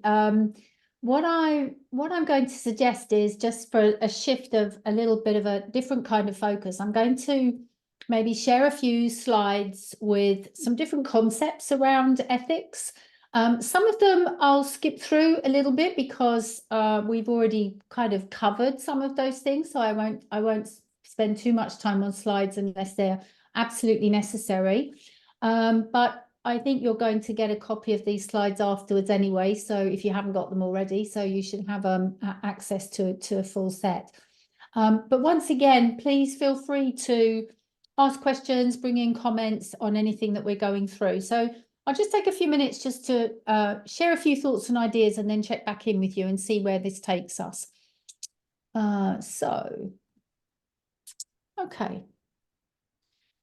So this, as I'm sure you have some familiarity with, this is the very high level of the ICF Code of Ethics. And the reason I'm showing, the core competencies rather, the reason I'm showing you them like this is because to show you the positioning, the philosophical positioning of competency 1 demonstrates ethical practice with regards to the other competencies. And although we have these 8 competencies sitting under the 4 domains, within the ICF, informally, we think of these as the doing competencies and the being competencies. And the doing competencies, which is 3 through 8, are called the doing competencies because they're very much focused on what you do and say, or don't do and don't say, in a coaching session with your clients. Whereas the 2 competencies that sit under the foundation domain are what we call the being competencies, because they're not necessarily just things that you do. They are competencies that invite you to reflect upon who you are as a coach, potentially even who you are as a human being. They're really speaking to, are we being an ethical practitioner? Are we being professional, honest, operating with integrity? And are we therefore being a coach that embodies a coaching mindset? And as we've already established earlier on in the conversation, there are some professions, such as healthcare, where ethical practice is already very, very, very much at the forefront of people's minds. That isn't the case necessarily in some other practices, in some other industries in the world. So demonstrates ethical practice is considered foundational in that it's not just something that we switch on when we get in front of our client. It's something that informs how we operate with our practice generally. So very much around things like the example that Josh was bringing in earlier around information that I might know, and how could that information suddenly creep in when I'm in some other random meeting in the organization, and my ethical practice will tell me that maybe it's not good that I bring that information in, and yet I'm nowhere near my client at that time. So the idea here being that these two competencies in the foundation domain 1 and 2 are something that are informing how we operate and who we are as a practitioner of coaching all the time, in a way, and not just when we're sitting in front of a client. And if we were to look at this competency just in a little bit more detail, just to highlight here, as you may already know and have noticed, is that all of the ICF core competencies have 3 sections to them. They have a title, a definition, and a set of sub-competencies. And the title always starts with an active verb, so that there is something very much here about this is a live thing that we're doing. And what I find interesting about this definition here, it says that the coach understands and consistently applies coaching ethics and standards of coaching. And the one thing I would offer up is that in the ICF core competencies, every single word has been chosen for a reason. And that's partly why it took over 2 years for the task force to actually do the research and come up with this model. And a good chunk of those 2 years was around arguing over which vocabulary and which kinds of verbs and adverbs and things should be used, particularly with a view to this then being translated into many, many languages. So when it says understands and consistently applies, the word consistently is there for a reason. It's not just, oh yes, I've read the Code of Ethics and I kind of get it and I do it. It's consistently applies. So this is something that we're really trying to embody into the way that we work. Interestingly, I personally wonder in some ways why we have this competency when it's so closely linked to the ethics, because if we actually look at everything that is in these sub-competencies, we will see that it is highlighted in other parts of the documentation. It's highlighted in other competencies, in the code of conduct and ethics, and also in the core values. And ultimately, why these areas are here is because they, of all of the things that are in the codes of ethics and the competencies, these 7 things are considered to be absolutely paramount. So there's almost like a consolidation and a homeopathic distillation almost of what is really, really, really important when it comes to ethical practice. And these 7 areas are the ones that are highlighted. We'll go into the code a little bit in a moment, but I wanted to just share a few thoughts around the Code of Ethics and core values. And when I first learned about ethics in coaching, I was invited to think of it as a sat nav almost. It was almost like a satellite system to help me navigate different situations. And I would really encourage you to think about the code of ethics as something that is to guide us and not to police us. So the ICF wants to position ethics in practice as something that is there, that is a supportive resource. The ICF does not want to be the ethics police to come and start chastising us for our conduct, even though they have the power to do that if we breach. But the idea is that these documents are there to be in service of supporting us and not necessarily only viewed as a rule book. Ryan, I saw your hand just pop up there. Did you want to bring something? So it was on the prior page, and I remember thinking this when I was reading too, is number 7 about referring to other professionals as appropriate or something like that. And I guess my question is this: I can maybe anticipate this might be more when someone maybe needs a psychologist or something for, you know, something challenging in their life. What is our documentation requirement when we're coaching? Like, we can say, you know, I think this is beyond my whatever, and I really think you need a psychologist for this professional help. What is our requirement or expectation where we document this so someone doesn't come back and say, I told you my pastor touched me as a child and this is trauma, and like I needed more help? And like, how do we cover ourselves per se in that space?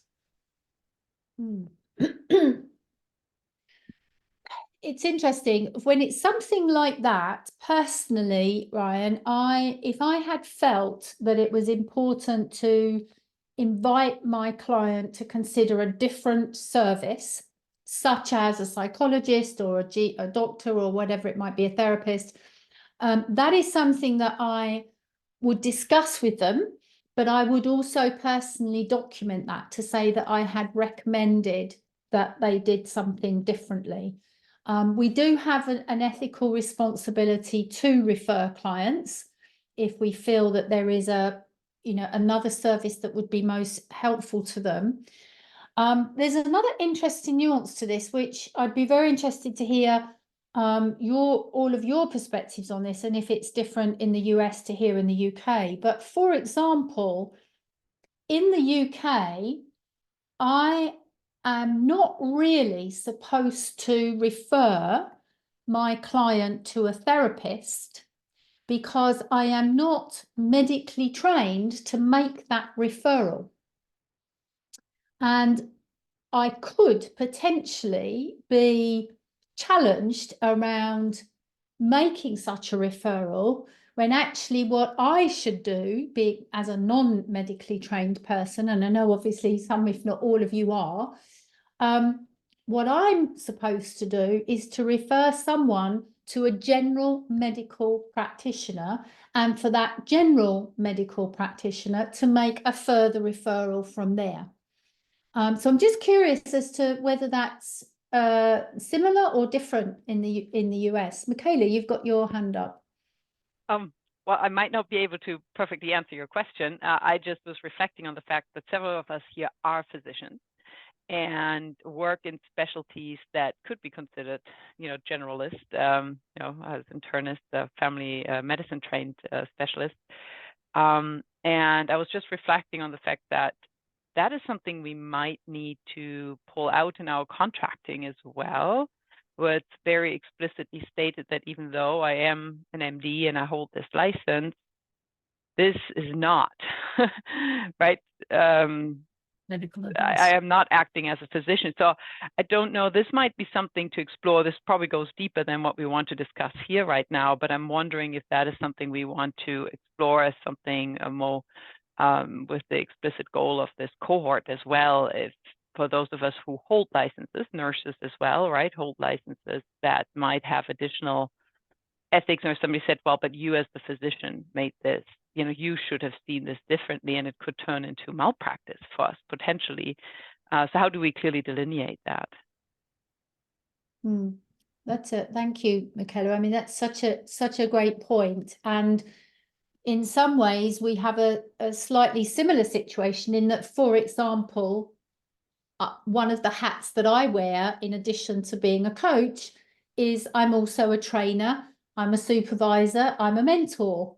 And my ethical responsibility, if you look at item 6, actually, on the screen, it starts to speak to this, is my ethical responsibility is to contract very clearly with my client or my coachee, what is the service that I will be providing them with?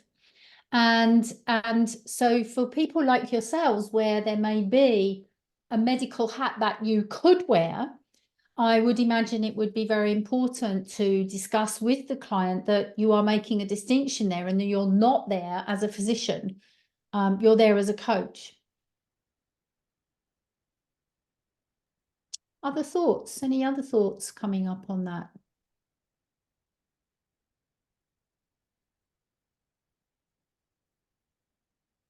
Okay, so let's, oh, sorry. This is Dan, Danny.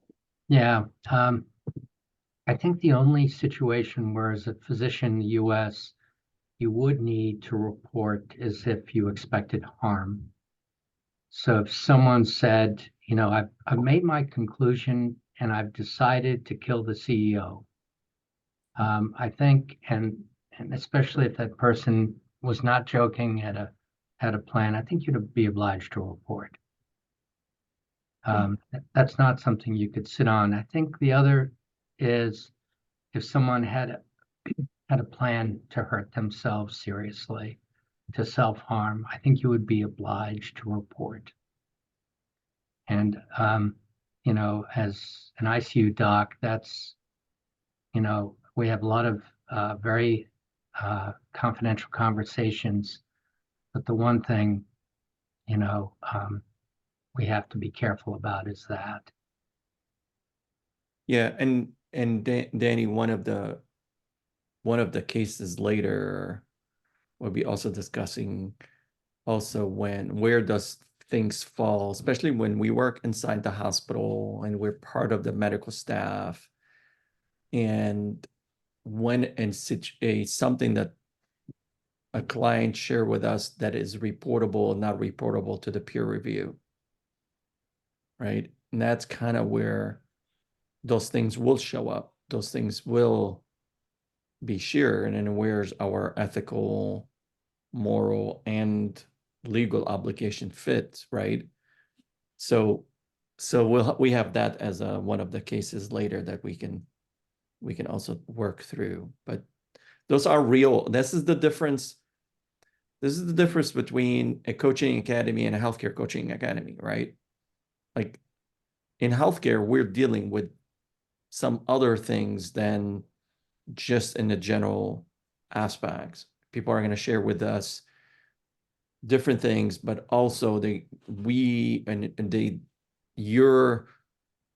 your medical degree and who you are, or your nursing degree, or your just the tendency that you are in healthcare may imply other things for other people. That having a clear delineation, I think, is going to be critical. So we're going to come back to this in the future sessions where we'll talk really more about how do you create that, you know, wall safety. Yeah. Absolutely. And, you know, even though we're saying on the one hand that confidentiality is absolutely sacred, it does have its limitations. And if you wanted to have a look at the specifics of that, item 5 in the ICF Code of Ethics speaks very much, Danny, to what you were just bringing in. Item 5 says that coaches will have a clear understanding with both clients and sponsors or interested parties about the conditions under which information will not be kept confidential. For example, illegal activity, if required by law, pursuant to valid court order or subpoena, imminent of likely risk of danger to self or others, etc. And where I reasonably believe that one of the above circumstances is applicable, I may need to inform appropriate authorities.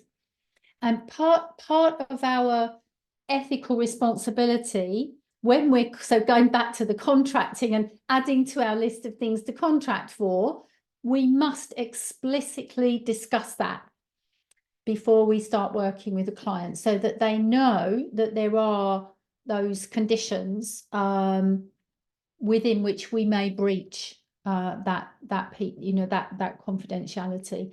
And then if something does come up, like, I don't know, as Danny was saying, the client says they've decided to murder the CEO, that is then when we would bring that in to say, well, I need to remind you about this, because we would not be able to obviously hold that information. Thank you, Danny. Okay, so just moving through a little bit more here. One of the things I would really invite you to think about with ethics is not just the code of ethics, but also the ICF core values, and also maybe your own values, and perhaps the values of the organizations that you work within. Because the purpose ultimately of a code of ethics is to honor values. It's to embrace and embody and bring to life core values. And the ICF core values are just noted here in their highest level. There's a document that sits underneath this that's got a lot more detail around what each of these mean behaviorally. But the 4 ICF codes of core values are professionalism, collaboration, humanity, and equity. And in terms of what we've already said around the value and the benefit of reflective practice, I would really encourage you, when you have a bit of time, to have a look at these values, and maybe the broader document that sits underneath, which I'm happy to share and send out to everyone if that would be useful. And just really reflect upon them around, what do you think about those values? Do you subscribe to them? Do any aspect of those values challenge you in any way? Do you disagree with them? Are they in conflict with your own values? In the same way that, do your own values as a human being and as a practitioner, do they align or conflict with the values of the organization? Because ultimately, the values that we live by, whether we're conscious of them or not, will be informing our behavior, and they will absolutely inform our decision-making processes when it comes to ethical queries and quandaries. Reasons for having codes of ethics is really to honor everyone. It's a statement of professionalism, credibility, upholding our standards. It helps with consistent practice, helps give clarity, protection, best practice. And as we said before, is something that is not a substitute for the contract. We have a contract, and we have the link and the reference to the code of ethics. I'm not going to necessarily pore over the code of ethics in a lot of detail, because that does start to get a little bit dry, but we'll dip in and out of it perhaps a little bit later.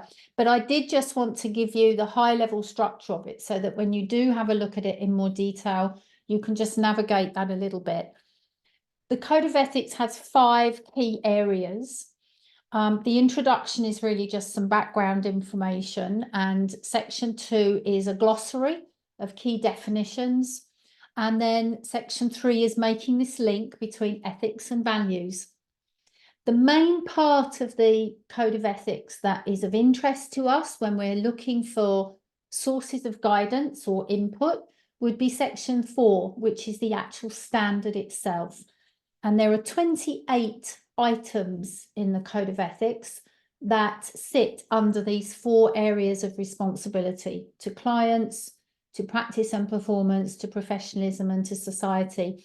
And hopefully you can see with those 4 areas, they're almost like concentric circles, that our area of focus starts with literally the client, the person in front of us that we're working with, and then it starts to extend our scope of interest and awareness right the way out to the broader area of society itself.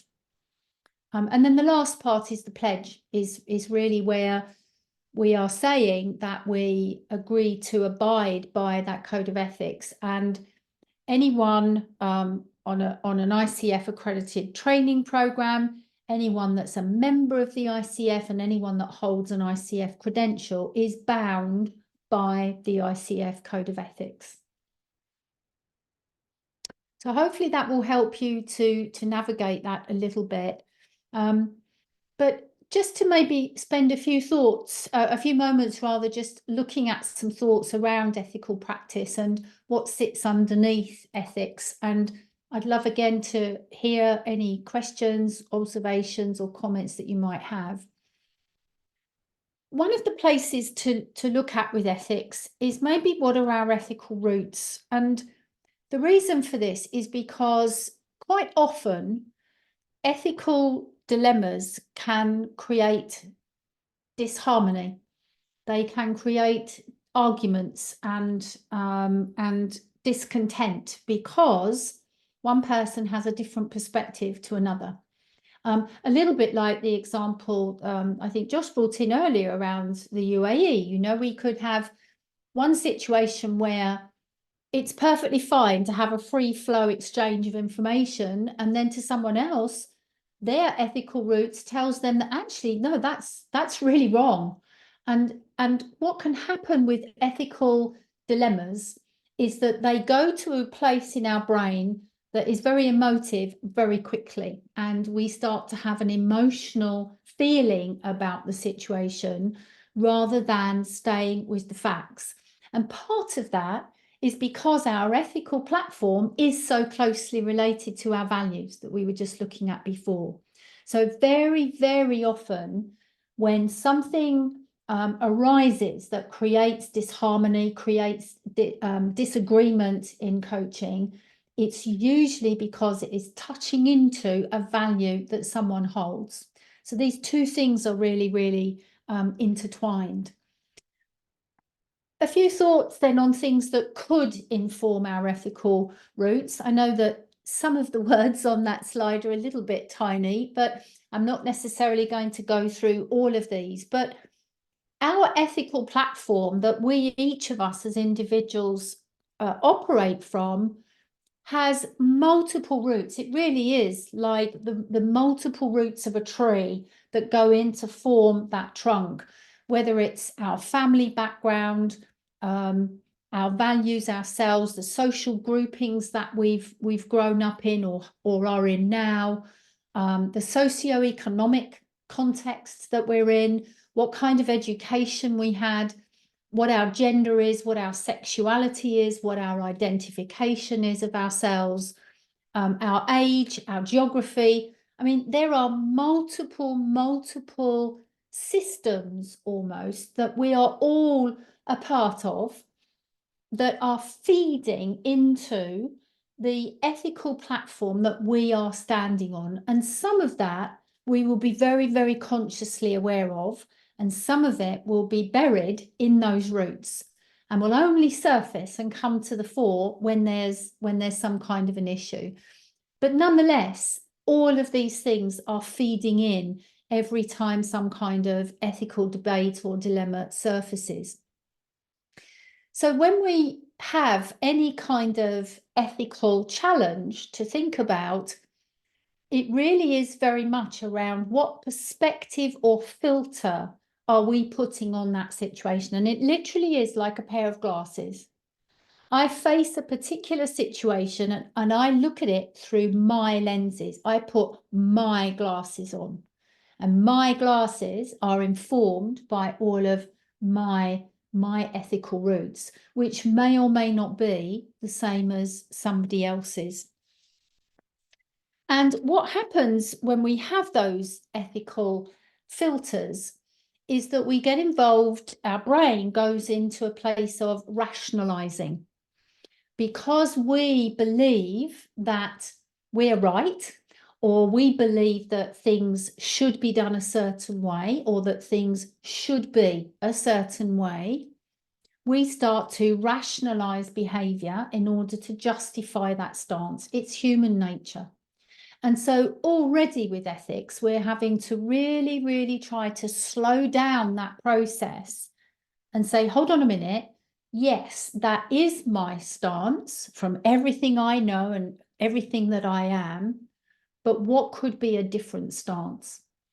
And so this process of rationalization is something that the brain is doing constantly to help us make decisions, to help us make choices, to help us move forwards with things. Sometimes our rationalizations are very helpful, and sometimes our rationalizations are less helpful. Just for a little bit of fun, I've got a few little photographs here of some things that could be examples of rationalization.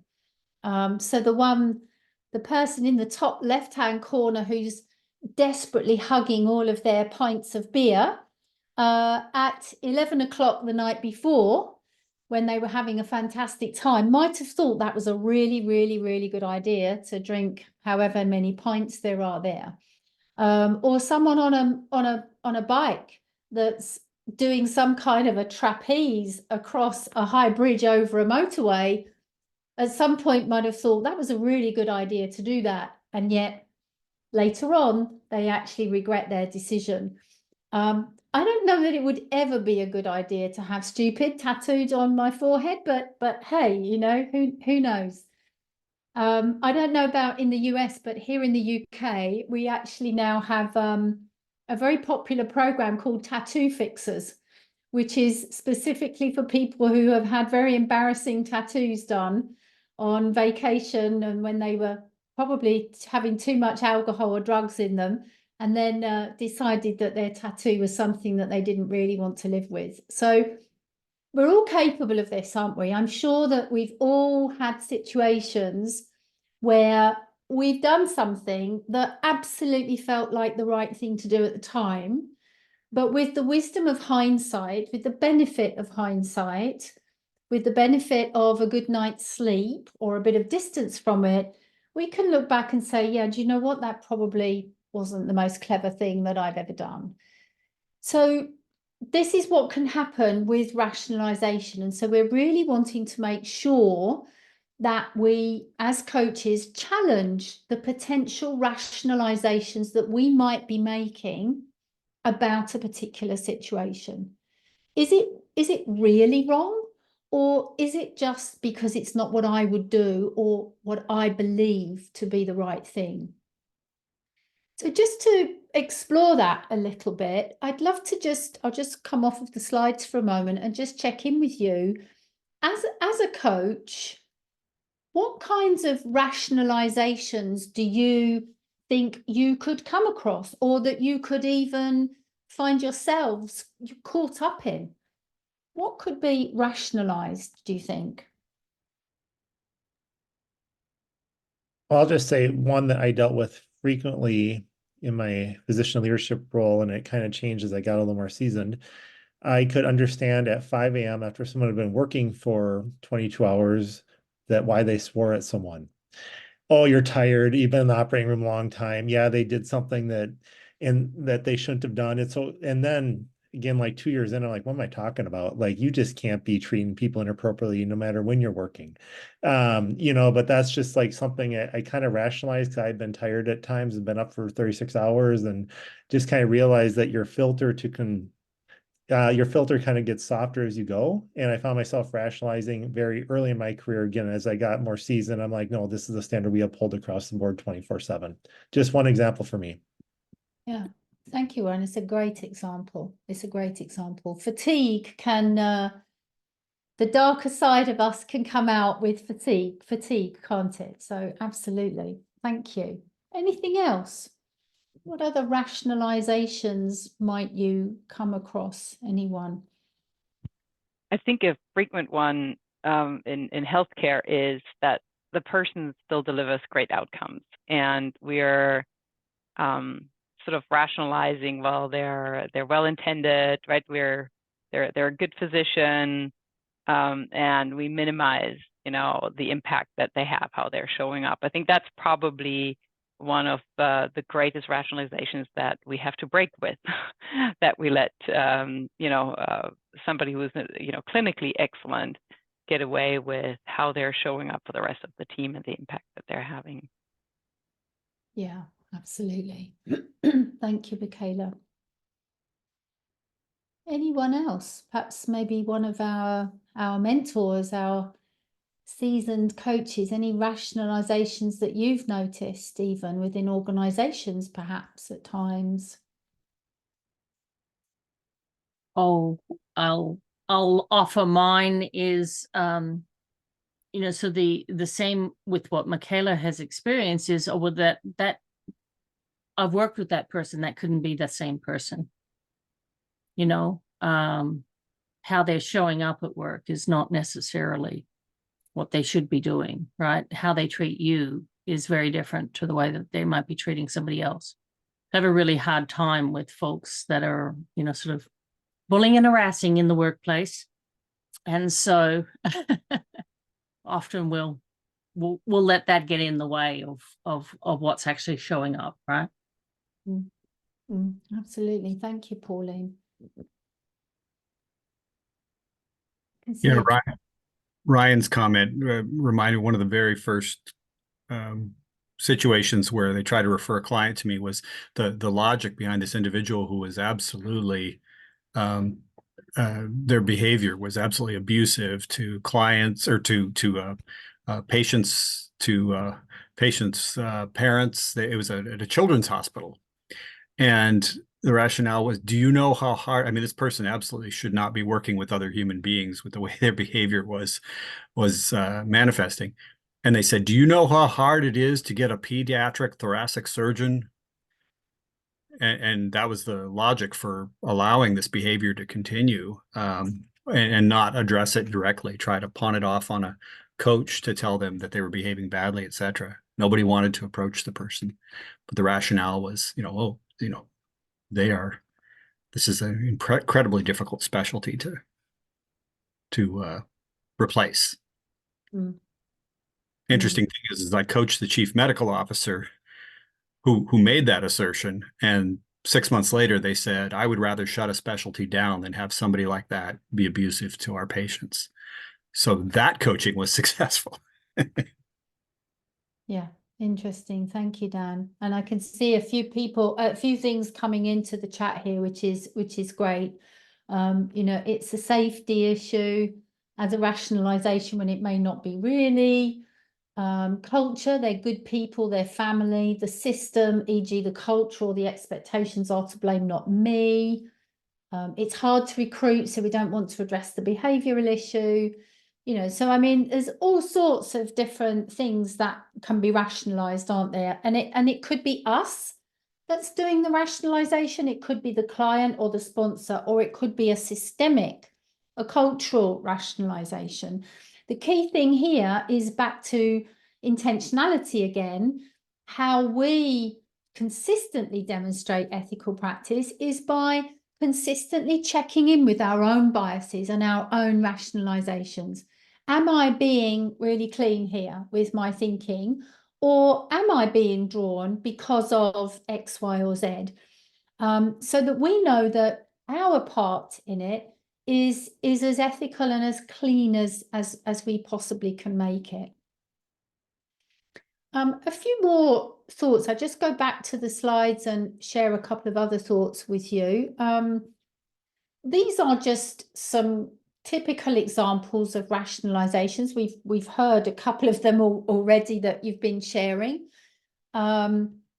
It's legal, therefore it's ethical is an interesting one. I don't know about it for yourselves, but we had a really interesting situation here in the UK a few years back where some politicians had really manipulated their expense policies to a point where they had second and third homes on the basis of their expenses, which actually, when it was challenged in court, it wasn't illegal what they'd done. They hadn't actually broken the law, but they had absolutely manipulated their expense policy, which was written in a rather unfortunate way, to a point where the general public's money was being spent on them having a second and a third exotic home somewhere. So law and ethics aren't always necessarily the same thing. Something could be legal, but not necessarily considered as ethical. So there's just a few little thoughts here as well on that. So what might be some of the things for us to consider, therefore, just to pull this piece together, is first of all, as we've already said, to slow down and check in with ourselves, because these ethical situations can become emotive so very, very quickly. We could also be carried on that emotional reaction as well. So it's often we're often the one looked to try to stay grounded and say, okay, let's look at this. And there are a number of different things that we might consider. One of them is also to consider the neuroscience, if you like, of ethics, which was a fascinating session I went on a little while ago with the Neuroscience Leadership Institute. And they shared a few thoughts around the neuroscience of ethical practice. And I thought I'd just share a couple of these with you. Is that the same neural pathway underpins the concept of collaboration and the concept of competition. And it's a little bit like nervousness and excitement being almost the same process for us. We've got a very similar one with collaboration and competition.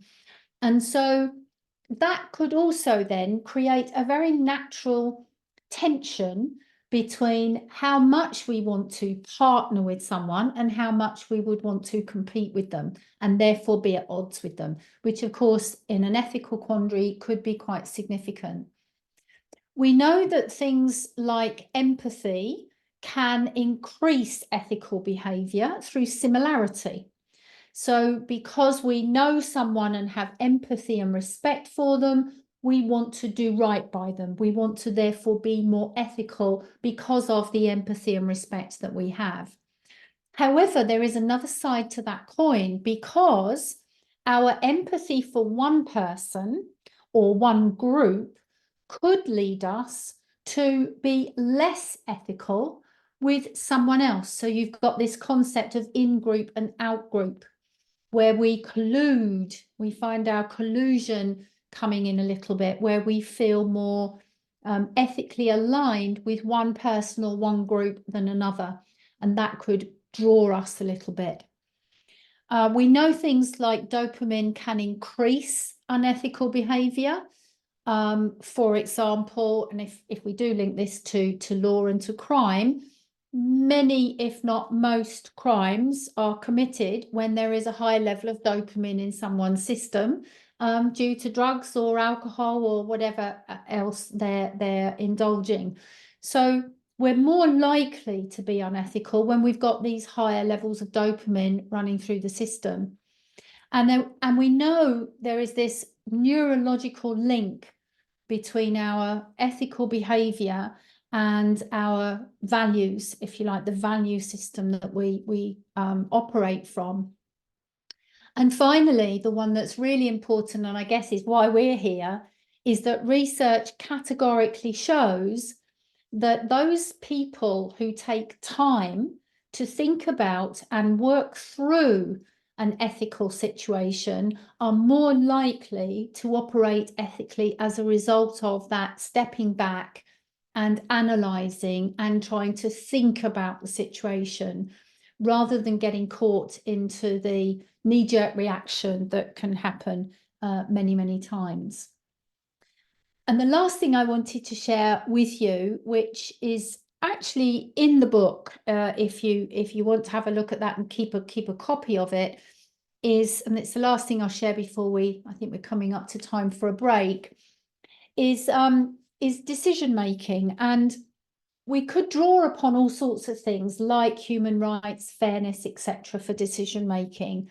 But the thing I wanted to share with you, which I have always found is a really, really useful tool, It's actually something that the ICF created in an ethics committee several years ago now, 2006, which is to identify these 7 steps, which is a very simple model, but to help us slow down and really think about the situation rather than just jump to a conclusion. So we're really looking at identifying the situation and being really clear about it, gather as many facts and details about the situation as possible, refer to the ICF code for some kind of guidance, and then examine the fact from different perspectives. Think about different people's filters or lenses. Think about what rationalizations might be at play. Think about what the ICF core values might inform, or your own values, how they might inform. And also think about what could be the consequences or impact of a variety of courses of action. And then when we've done that work, we take that a little bit more broadly to perhaps 1 or more trusted peers, which I think is something that Ryan, I think, was bringing in earlier, is around consulting with trusted colleagues, preserving confidentiality and anonymity, to take the discussion a little bit more broadly, to get other perspectives. And then finally, when a decision is made and we take action, to come back and review that situation. It's one of the things the ICF will always do if there's an ethical complaint, is that whatever action is taken, there is a follow-up and a review point to say, is that still the right thing? Is that still the best action to take? So I'll just stop sharing there. I'm just mindful of the time and your energy for a break, but I can see that, Chris, you've just popped your hand up. So let's just hear from you briefly, and then we'll go into a comfort break. Sure. I'm all for a break. On the prior slide, I can't remember the number. If you could just show that slide.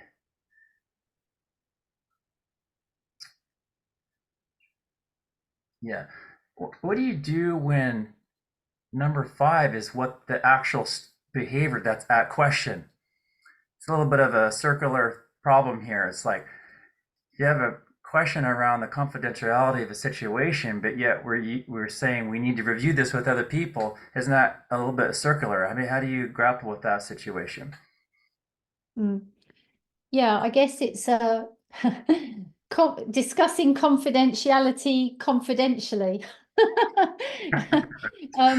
But yeah, I mean, I think the thing is sometimes a situation has to go beyond the parameters, if you like, of the actual parties concerned, if there is a concern that there could be an ethical quandary. So in that regard, it might feel a little bit circular, but if we genuinely feel that there is a potential ethical breach or a potential ethical consideration, what we then have is the responsibility to explore it, but whoever we do explore it with is bound by the confidentiality of that, so that it doesn't go any further.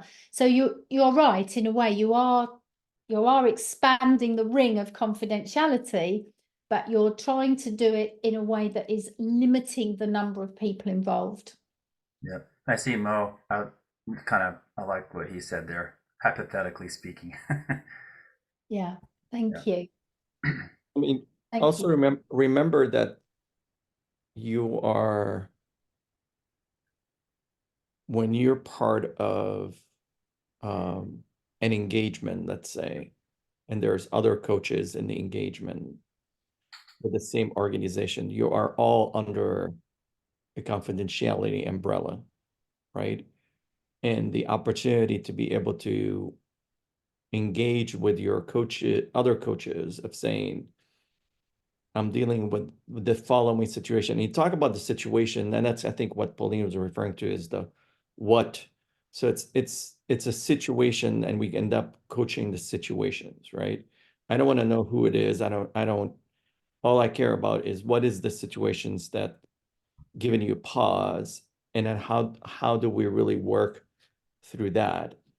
If you came to me with a scenario and say, hey, Mo, hypothetically, I'm dealing with the following situations, or if you had this situation, what would you do? And you're asking for advice, I'm going to think with you in a sense, right? I'm going to coach you back in that conversation and say, hey, you know, what would happen if you think if we tried this way, or if we would put it this way? And we're still talking about the situations and not talking about, you know, confidentially about the person as much as the situation. This is the beauty about the mentor coaches, right? We're hoping through this academy is that you are connected now to wonderful experienced coaches, you know, like Dan and Tracy and Doherty and Lori and Pauline and Rena, myself. And I mean, this is why kind of like, let me share with you this situations, and then let's kind of brainstorm together on that. So, so take advantage of that. I think break time. I think so. So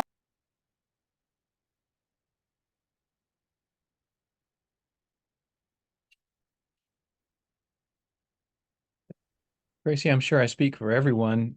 It really is nice to have you here with the richness of your experience, and then to be able to interact with the experiences of everyone else and the questions. I'm just finding this a real gift. So thank you very much. thank you, Wes. Me too. It's always it's just so fantastic when someone poses a question or raises an observation, and it just ignites a wonderful discussion. That's actually what I really love about ethics is the discussion. Yeah. And the possibility for different ways of thinking, which of course is what coaching is all about, isn't it? Always a challenge. Indeed, indeed. Oh, to be human. What is most beautiful is also our biggest challenge, right? Of course. Well, thank you, everyone. Thank you and welcome back. We've had a really rich discussion already on various different aspects of this topic of ethics. What we'd love to invite you to do now is to actually have a rich discussion around a particular scenario in a smaller group with some of your colleagues. So we're going to, in a moment, open up 3 breakout rooms and just put you out into 3 groups. And what I've done is I've popped into the chat a little bit of information about how this exercise can work. So basically, in your groups, you will pick one of the case studies that I have just uploaded into the chat for you. The logic is, if you're in group 1, you take case study number 1. And if you're in group 2, you take case study number 2, and so on and so forth. So I think Margie's going to very kindly help us in a moment to set up those groups. So it might be helpful to know who's in what group, so that you know which case study you're working on. But the idea will be that you have the opportunity in your groups to have a look at the case study. They're not long in terms of wording, so that's quite useful. It's just will give you an idea of the scenario pretty quickly. And the idea is that with your colleagues, with your single scenario, you are discussing that issue, and you're really trying to think about what is the ethical issue here, or ethical issues. There might be more than one. Given the discussion that we've had so far, what is it that's really at the heart of this? And when you come back from your group, we're going to invite you to share back with everyone what your thoughts are around what those ethical considerations are. And the cherry on the cake, I guess, would be is if you can refer to the ICF Code of Ethics at all for any guidance, then please feel free. There's no extra bonus points for doing that, however, but it's always nice if someone can ground it into the code of ethics, but that's just for a little bit of practice. But then what we'd like to invite you as a group to share as well is, what is your learning from that case study? What is your learning around ethical practice that could be useful for you to take it forwards? And really just some other final thoughts from your group on what are you learning so far today around what you might want to do more of, less of, differently, in order to really underpin the integrity of your ethical practice to the very best of your ability in your coaching practice. So that's the exercise. So 3 groups, and in each group you'll have 1 case study each. Margie has very kindly put who's in what group in the chat. So room 1 will pick case study number 1. Room 2, you'll have case study number 2, and room 4, you'll have case study number 3. I don't know what happened to room 3 there, but you'll have room 4 will have case study number 3. We're going to give you about 20 minutes to have a discussion together on this. And then when you come back, if you could either collectively or volunteer someone from your group to just speak on behalf of the group and share some of your thoughts, that would be wonderful. And then we'll take a bit of time learning about each of these 3 case studies and debriefing together. Tracy, just the way they got loaded, they're not numbered, or they are. Oh. Okay. If you Oh. expand, they are. So just to kind of make it clear which ones are which. Yeah, so the one that is coaching and therapy is number 1. The files have the name on it. Yeah. Just I think hover it's- over it. You can see the. you can Yeah, see if the you full hover- title, can't you? Yeah. You hover over, yeah. Yeah. So coaching and therapy is number 1, efficiency coaching is number 2, and coaching and being paid is number 3. So that will align with the group that you're in. With just the slight difference that room 4 will have case study number 3. It may be helpful to note that I think it's a case study number 1 that has actually 3 case studies listed in it. Do I have that right? I've separated them out into separate files. If that was one of the ones, Dan, that you sent to me. Coaching and therapy, outcomes, and then leader performance. Yeah, the third file, Tracy, that was added to the chat has 3 associated with it.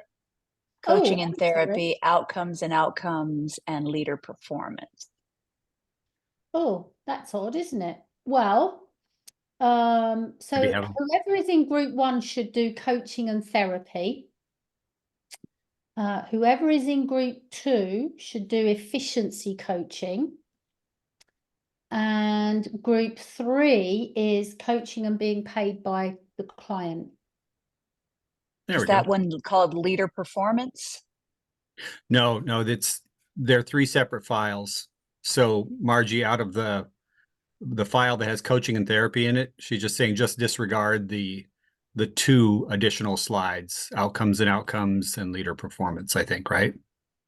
Yeah. Got it. Okay. Sorry about that. Got it. On my file, there's only 1 case study, so I don't know how that happened. I'm really sorry about that. You get a bonus 2 case studies. That's right. 3 for the price. Work quickly. Okay, marvelous. So any questions before we open up the breakout rooms? Are we good to go?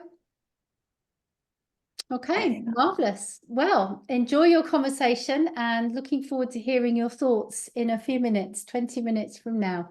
Thanks, everyone. Okay, good deal. So I just want to make sure everybody has the right case study. Any questions on accessing the case study that you'll be? Okay, wonderful. All right, then off we go.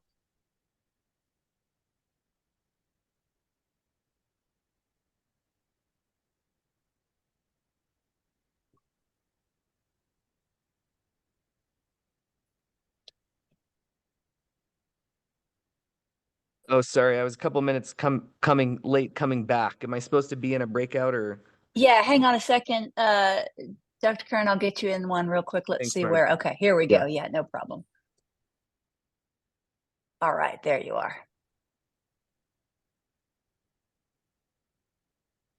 There he goes.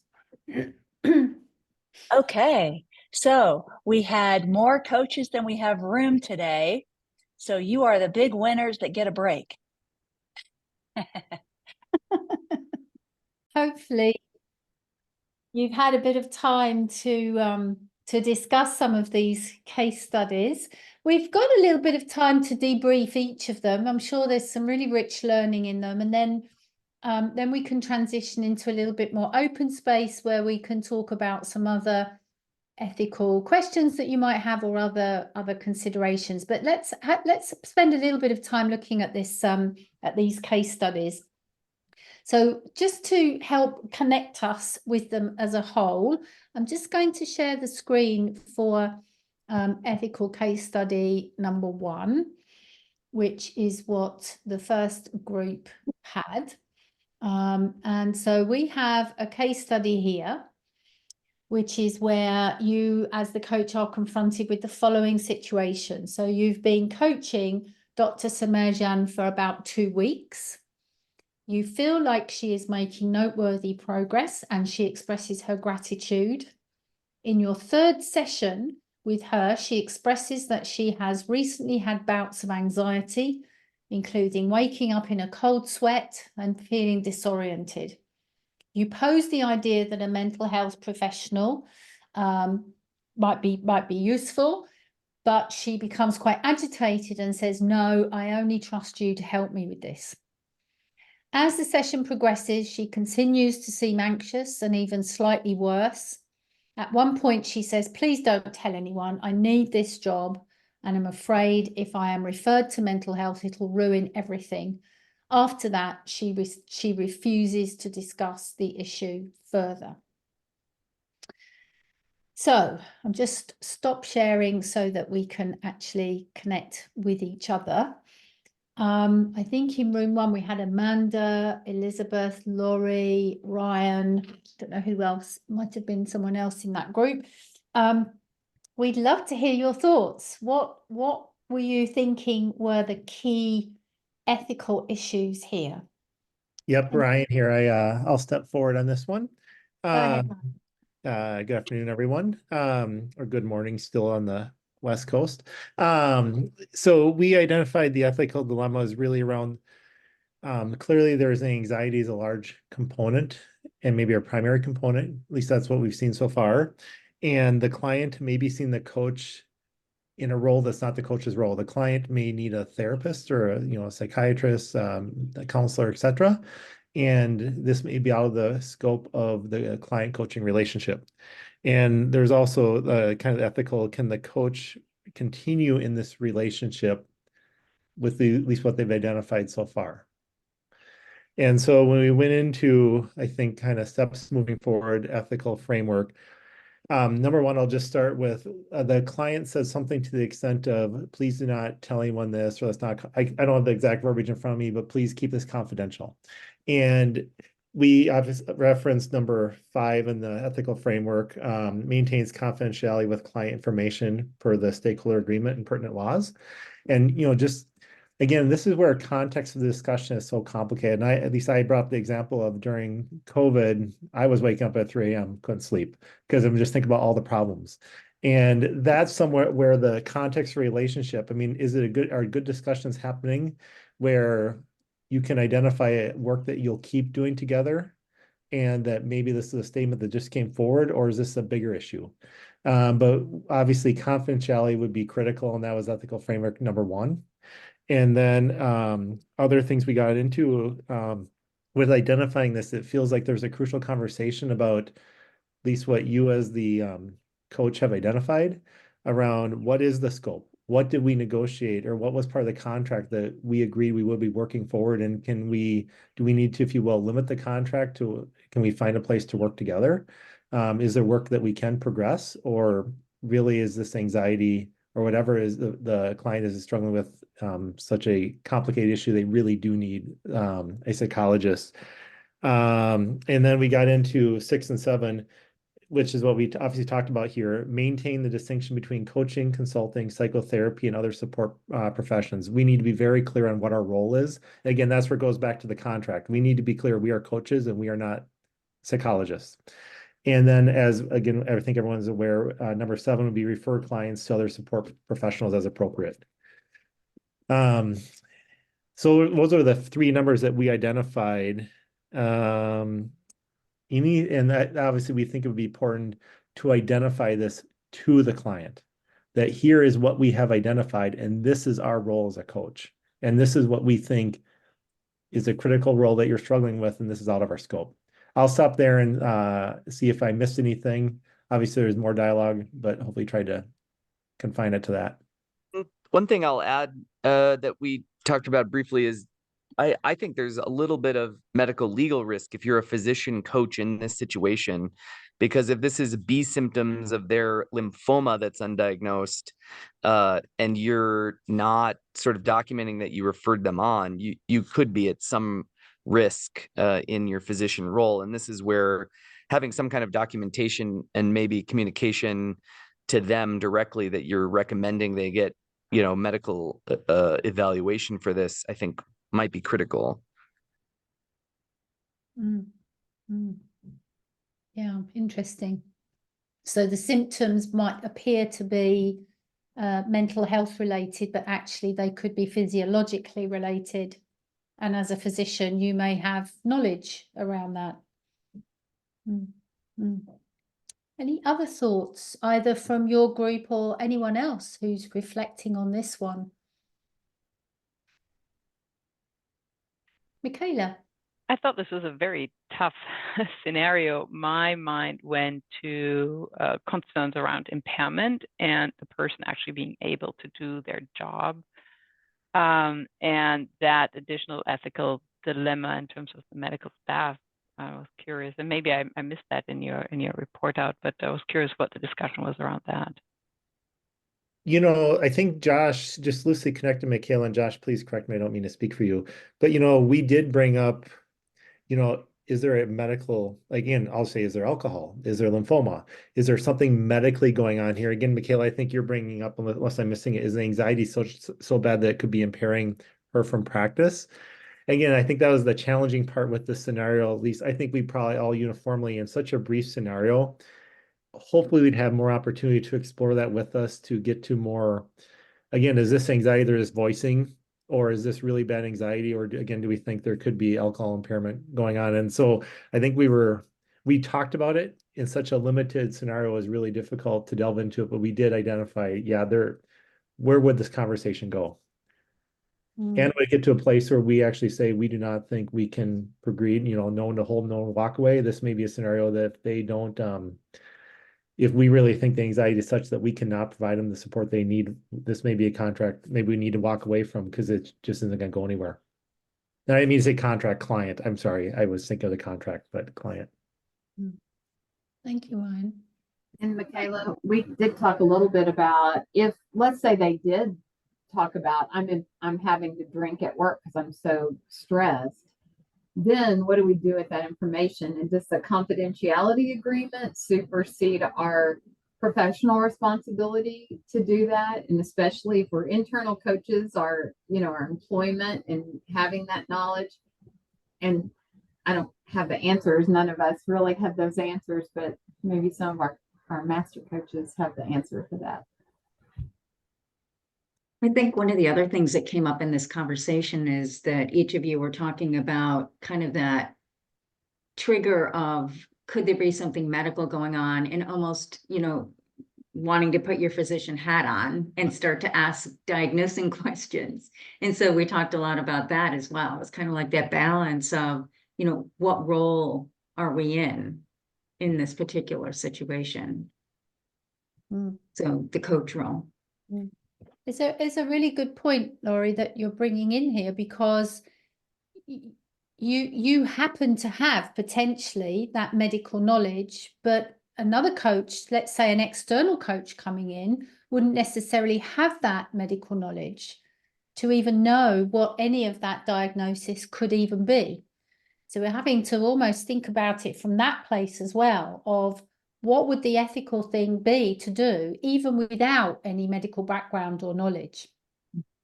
I wonder what kind of spin that puts on it. Frank, I'm conscious you've got your hand up and you've had your hand up for a little while there. What would you like to bring in?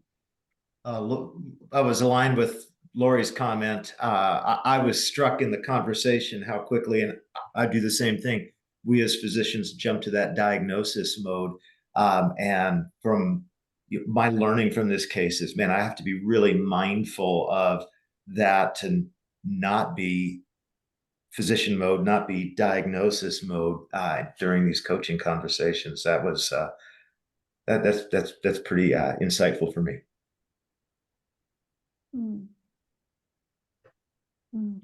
Wes, you have a couple comments online too, if you want to jump in. Yeah, just this whole topic just is so overlaps the whole well-being conversation, which seems almost everyone is having these days. And so I'd love to hear some of the other coaches and Tracy's insights into, in those conversations, if I choose to avoid anything that would appear to be diagnostic or trying to ask about causes or sources, but if I simply stay with, is there an unhelpful belief that's driving something, or is there a behavior that I can suggest?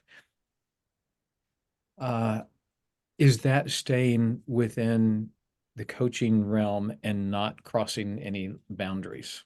That would be the question, I guess.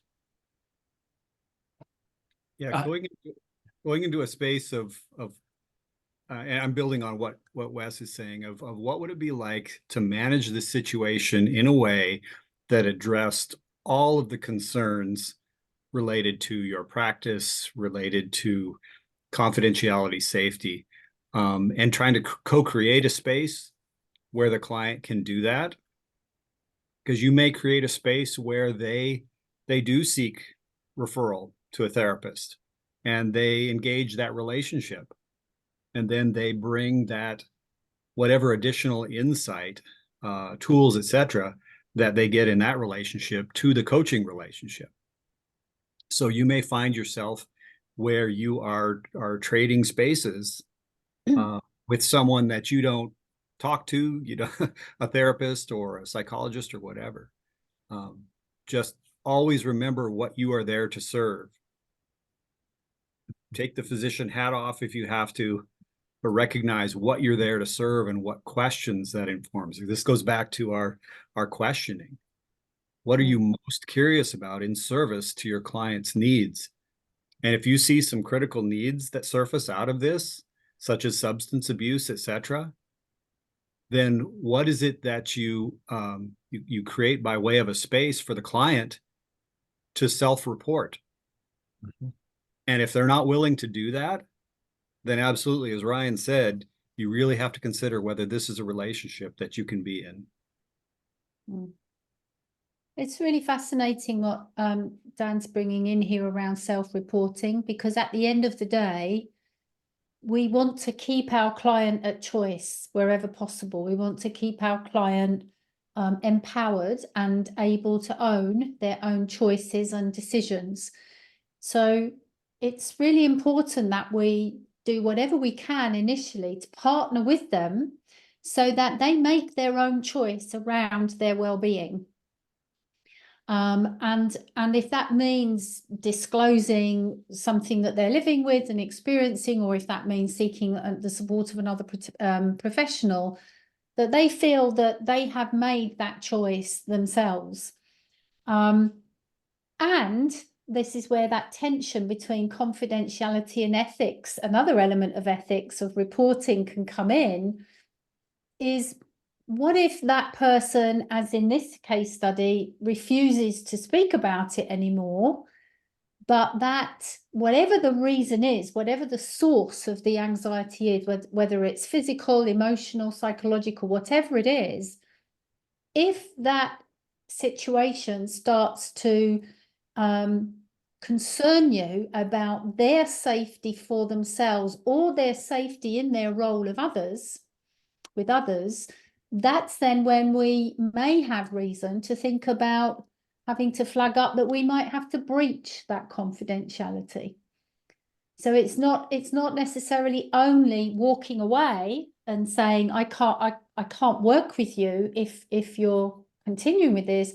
We may even have to say, you know, I may have to share this with someone because of my concern.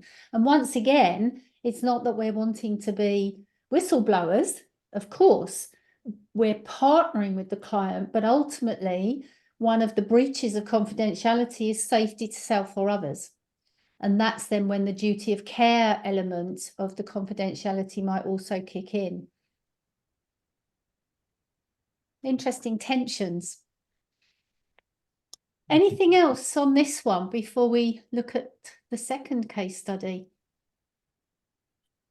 Tracy, I think it's an interesting question to consider if we take the physician hat off or if we take the problem-solving hat off. Those of us who are, I mean, I know all of you as coaches live and breathe it all the time, and how do you shift mode? But I think part of the experience that we bring, this role shifting is really challenging, but I know me, I'm over 30 years, and I think a lot of you in this field are as well. So it's an interesting question of if we're really trying to leave that aside or if we're really trying to not be the fixer, the diagnostician in this situation, because in healthcare coaching, that probably actually brings a lot of value, but it is creating some role conflict for sure. But I also think it's bringing a wealth of experience. So I feel torn whether I put that aside and pretend I know nothing, and I don't think I even can, you know. So it's an interesting thought if we're putting the problem solving aside or truly trying to put but it's hard. I mean, we want to not offer the solution, but I think I think maybe the physician hat informs the conversation too. Huge what you're saying there, Galen. And never ever, I want you to bring your whole self to the coaching session. Always bring your physician self to the coaching session.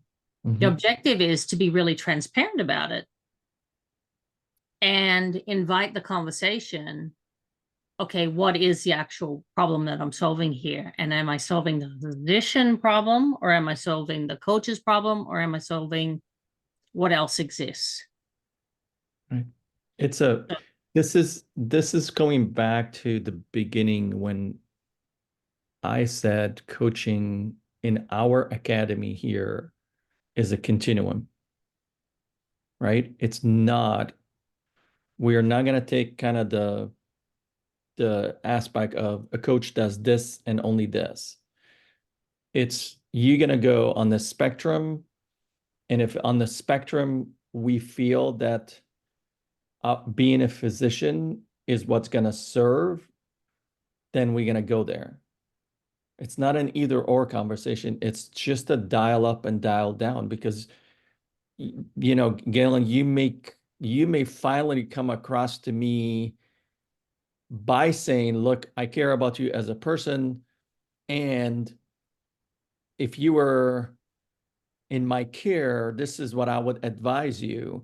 You may get through to me that any other coach may not come to, because you can bring the credibility of, you know what you're talking about, and you're caring about me as a human being, with the transparency of, I am now going to shift to a care provider. I'm now going to shift to an advisor. I'm now going to shift to, and so our definition in our academy is coaching is a spectrum. And just like Pauline said, just bring your whole self. I'm going to put our graduate out there with the pride that you are who you are, and you're adding coaching as an additional skills, but I don't want you to give up who you are. I want you to leverage it but just be in that dance. So let's not talk about an either or conversation. It's an and conversation all the time, right? And no disrespect, Tracy, but ICF's not the only ethics in this, and it's the HIPAA ethics that is going to supersede in a courtroom than any ICF ethic. And so remember that as that is your first priority, that's your first oath that you took as physicians. And this is very, very important. And they can sit and, you know, I have many organizations that I have ethical agreements with that are much stronger than this agreement, right? Than the ICF ethics. Always go with the one that you're going to be called to court on, and hopefully you never be called to court. But you know, always go with the one that you're going to be called to court on. Yeah, I can only but agree with you. And it would be so easy, wouldn't it, if we had some really clear answers of do this or do that. And, you know, very much to your point, Galen, you are going to be navigating sometimes, especially for coaches like yourselves that are immersed in healthcare. You're going to be more likely to be having some of these issues coming up than other coaches. It will be hard. You know, there's no easy answer to say, oh, you just do this or you just do that. The key thing is that you are taking the care to consider it and think about the various options, and that you do seek the support so that you don't feel alone. Because absolutely, these situations, particularly when it comes to people's well-being and their health, are critical. Yeah. The one thing I put in the chat, and I'll just re-emphasize it, is I think this discussions re-emphasizes the aspect of how important it is for us to have some kind of a documentation or summary of a call after the call, whether it's your notes or whether you share it with the client, because of all this discussion, right? If you're concerned about the client, but you have to have a track record of saying, yes, we discussed this, and here's what I had recommended, so that if a lawyer calls you at a certain point down the road, you have some kind of a track around here's what and how this thing came up, right? So it's just gonna keep, if the practice of note-taking, but if nothing else, just a summary at the end, I think is critical for that, because it only takes one bad lawyer. They're just going to go in and just start blaming everybody for everything. That, you know, we just have to kind of be in that mode. And we know that in healthcare, it's just such a litigated place where everybody wants to come after you, the hospital, or the deep pocket. So just something to just kind of keep in the back of your head is how you're documenting and what are you putting as a summary. I do it just from a practice of just keeping track of what did we talk about, what do I need to follow up on, and so on. But I think in the legal or this aspects of ethical requirement, that's a little bit of documentation does not hurt. Thank you, Mo. And Irena, you had something to offer. Yes, I just wanted to add that it's important to know that, okay, I see something, I need to say and do something about it, but there's a fine line between me being the coach dealing with this and all of a sudden becoming the physician. And, you know, doing what I do within what is supposed to be a coaching relationship. So just to know where to channel things to who, when, and at the appropriate time. And that's where you can schedule another appointment. Right? Probably at the clinic. So let's end our coaching session and let's get you booked in for something that might be related in another way. Right? Yeah. Okay, so thank you for that. Let's have a look at another one then. This is a slightly different scenario. So I'm just going to share the screen to connect us with this one, which I think is scenario number 2. So this one is around efficiency.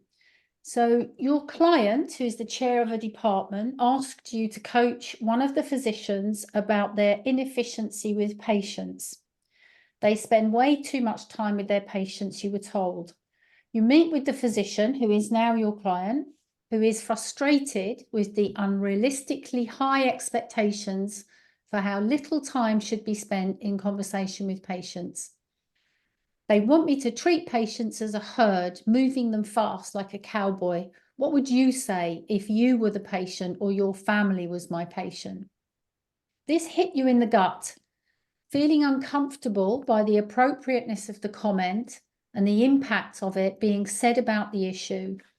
You want to address this because that is what you were paid to address. How would you address this even though you agree with the physician? So let's have some thoughts on this one from group 2. What were your reflections around the key ethical issue here? So I get to report out on that and then asking my team members to please add. So this was interesting because we're 2 physicians and 2 other healthcare professionals in the room who work very closely with physicians. And I think I liked what you said earlier, Dan, about the full body suit as a physician, and especially as CMOs, Galen and I were like, oh, yeah, been in this conversation this week already, right? So we're like, oh, this is not an ethical dilemma. This is just our daily bread. And we were like deep in problem solving mode, but recognizing that that's our bias and we needed to take a step back, where I think that potential ethical dilemma here resonated more with Raquel and Chris in this, like, wow, yeah, no, I can absolutely commiserate. And fortunately, to the wisdom of our coach present, we took more steps back and really try to understand, what the situation here actually is, who the players on the field are, is I think that sort of that term is, and how, if we just recognize what or who we're coaching here, there might not necessarily be an ethical dilemma by being very transparent on the relationship issue that is probably at the heart of this, and then trying to really understand more about this. I think, Tracy, you had shared with us that those steps, to even approach whether or not this is an ethical dilemma and sort through that. Here, that would be a lot of information that we should probably gather first to really understand what is meant by inefficiency, right, by that department chair, and where is our opportunity here to coach. So we're not getting wound up in that actual potential ethical dilemma, but there might actually just be a relationship communication opportunity. So we would be getting ahead of that and not really entangle us in solving what could be potentially an ethical dilemma. What would anyone from my team add to what I said?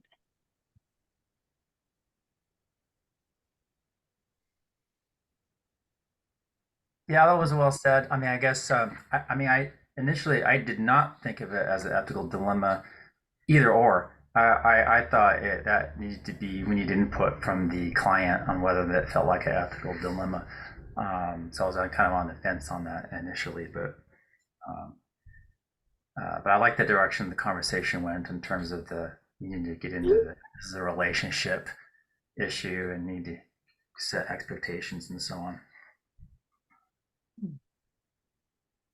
Michaela, I think you covered everything quite well. The only thing I would add, owing to the last discussion, is that I would say I have only in the few months of this far more challenges of role clarity between my management and my coaching than being a clinician and my coaching. I got asked last week, I'm taking this new job. How are you going to support me in the new role? Which I coached the person to help to decide to take the new job. I'm not their boss, but anyway, so I think it's far harder in the management role that comes up, because they're saying, well, how can they make me be more efficient? And, we have to step back and focus on the relationship. So you captured it all well, that we had to check all of that at the door and look at, is this between the department chair and the practitioner, not for the coach to just ramp the person up. So what would A be couple of things go ahead. Yeah. Couple of things come to mind. One is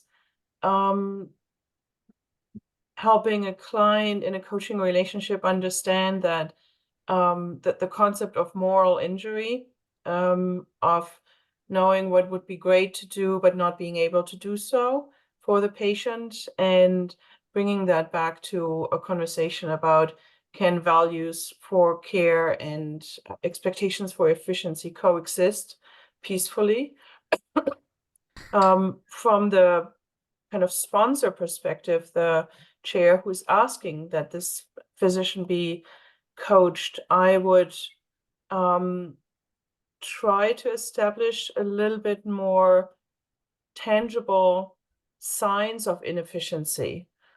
So our WRVU targets down, is the wait time too high? The schedule, does clinic run over schedule? So what causes the person to say they're inefficient? Because if it doesn't harm anyone, so clinic is on time, the WRVU targets are on time, it's like, what if that person chooses to spend 5 more minutes with the patient? So where is really the problem? And trying to figure out, by looking at the accusation of inefficiency, is there more information to be gained? Well, this is an actual case, so I can shed a little bit more on it. It is an actual, by the number, this doctor is not seeing enough patients. The doctor feels that the patients deserve more of their time.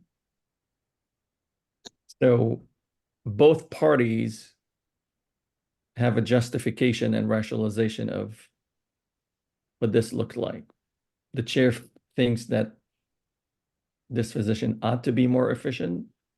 The physician says, my patient deserve more than just being, just cycled through a factor, or, like a hertz. So what I haven't heard is, how would you approach it? Oh, we got there, didn't we? Yeah, you want to go there? Sure. Yeah, well, we talked about it just in terms of, it felt like we should almost be coaching the department chair to get really clear, to say, have you had the conversation with your inefficient physician, right? Are they aware of your desires, expectations, and how do we bring the two of them together? How do we coach that department chair to have the conversation that he wants us to have, right? We're the easy answer. So yeah, we started down that path. And we also said that we would coach the client and ask them how to prepare for that conversation with their department chair. And then we would even be a resource if they wished us to be in the same meeting with the two of them in a dyad situation for coaching the dyad. Yeah. So what's So really fascinating about those comments there is the coach really still staying in that place of wanting to support the resolution of the issue, rather than getting drawn into the why and the wherefore of the issue. This one, which as you all have said, this is presented, this case, as a highly subjective case study, isn't it? What we need is some objectivity. We have no facts, no data, no stats, as Daughtry was bringing in, and as Michaela was highlighting, is how do we actually quantify and qualify this situation? That's step number one. The thing also that was coming up for me with this one that we have to take a little bit of care of is what we might call the psychological contract. And we've already talked quite a bit today around contracting in terms of what we need to discuss and what we need to write down and all of those things. But there's another layer of contracting called the psychological contract, which is often unwritten and not spoken about, but it's there nonetheless, which is how in your heart of heart and in your bones, you're really feeling about it all. And what we have in this particular case study is the potential for what we might call a situation of psychological distance being created. And if you think about the psychological contract in a tripartite situation as being an equilateral triangle with the sponsor, the client, and yourself at each corner of that equilateral triangle, in an ideal world, we want to therefore be having a mutual relationship with both of them in terms of where our biases are, i.e., we don't have a bias. Yeah, we are neutral in the middle. If, however, we have a situation, just let's take this particular case study, where I, as the coach, am starting to think, gosh, do you know what? I think this CO is very unfair, you know, and this poor doctor that's spending all of this, you know, being challenged because of spending this time. Of course, I would hate that if it was my family. What we can find is suddenly my energetic, my psychological bias starts to get drawn to take me closer in alignment with my client than the sponsor. And that then can start to skew this equilateral triangle, and it becomes something a bit more like an isosceles triangle. And when we start to notice that in ourselves, that's where we have to maybe start thinking about, where am I standing here? Am I starting to take sides? Am I starting to try to fix rather than stay in that neutral, factual position that both Raquel and Pauline were just bringing in there? I can see someone, oh, it's Mo has popped something in about being curious about the narratives and the chair they're telling themselves, and also the Frank's bringing in, oh, thank you, the Cartman drama triangle. I love a good drama triangle. That could easily be one that comes up for this one. Right. This is about staying curious longer in all those conversations, right? Because yes, there's the data and there's but in these type of situation, it's being more curious about what's the narrative and the stories that's being told, right? The physician is telling themselves that if I'm more productive, the patient is going to lose. The chair is in a conversation and narrative about that this specific doctor is not productive. And so being in like that curiosity and taking them on the U model of, okay, what's the situation? How's that makes them feel? And then being able to see if there's a better way of connecting with that. The conclusion of this, if you're curious about this life scenario, was we set up an experiment. And an experiment was, what if? It was all a conversation on what if. Like, what if you change some of the things the way you do to be able to change the situations? But then also the what if for the chair was, what if, you know, they were to do something different? Would that be acceptable versus a very clear target and that's it? It's like, I want 20 patients per day. It's like, but what if they incrementally started improving? Would that be acceptable versus an absolute 20 patient a day? Right. And so we set it up as a experimentation, what if, so that they can change the narrative about, because they're locked into each other narrative, right? And Tracy had a forehead earlier, somebody with a tattoo. Basically, the chair immediately has a tattoo on this physician of being unproductive. And that aspects of once we label someone, then we treat them that way, and then they start playing that role and behave because that way. So the unbreaking of this whole cycle was the aspect of work is the chair is in a narrative, the physician's in a narrative, and we're just cycling through. And I could see both entity into it, and I can see both sides valid argument. It's just that the narrative was taking over. And, you know, so that's kind of the how things play out. So it has a good conclusion, I would just say. It's interesting, Mo, because this one also speaks very much to something we said earlier, which is values again. You know, there's perhaps a conflict of values there between the physician and the CEO, which of course are then potentially at odds with each other. And then you do just get that battle of narrative, don't you? Yep. Yeah. Yeah. And it's very easy to fall into the trap of the narrative and discounting someone to be, well, they're just unproductive. It's so easy to go there, right? The data tells us that. Well, but this doctor was advocating for something, and that's where their value sits. And it's all about listening to what are they advocating for. Now, they were not good at advocating for it, and so they were becoming more defensive, but it's the advocacy. There's something there that they really cared about.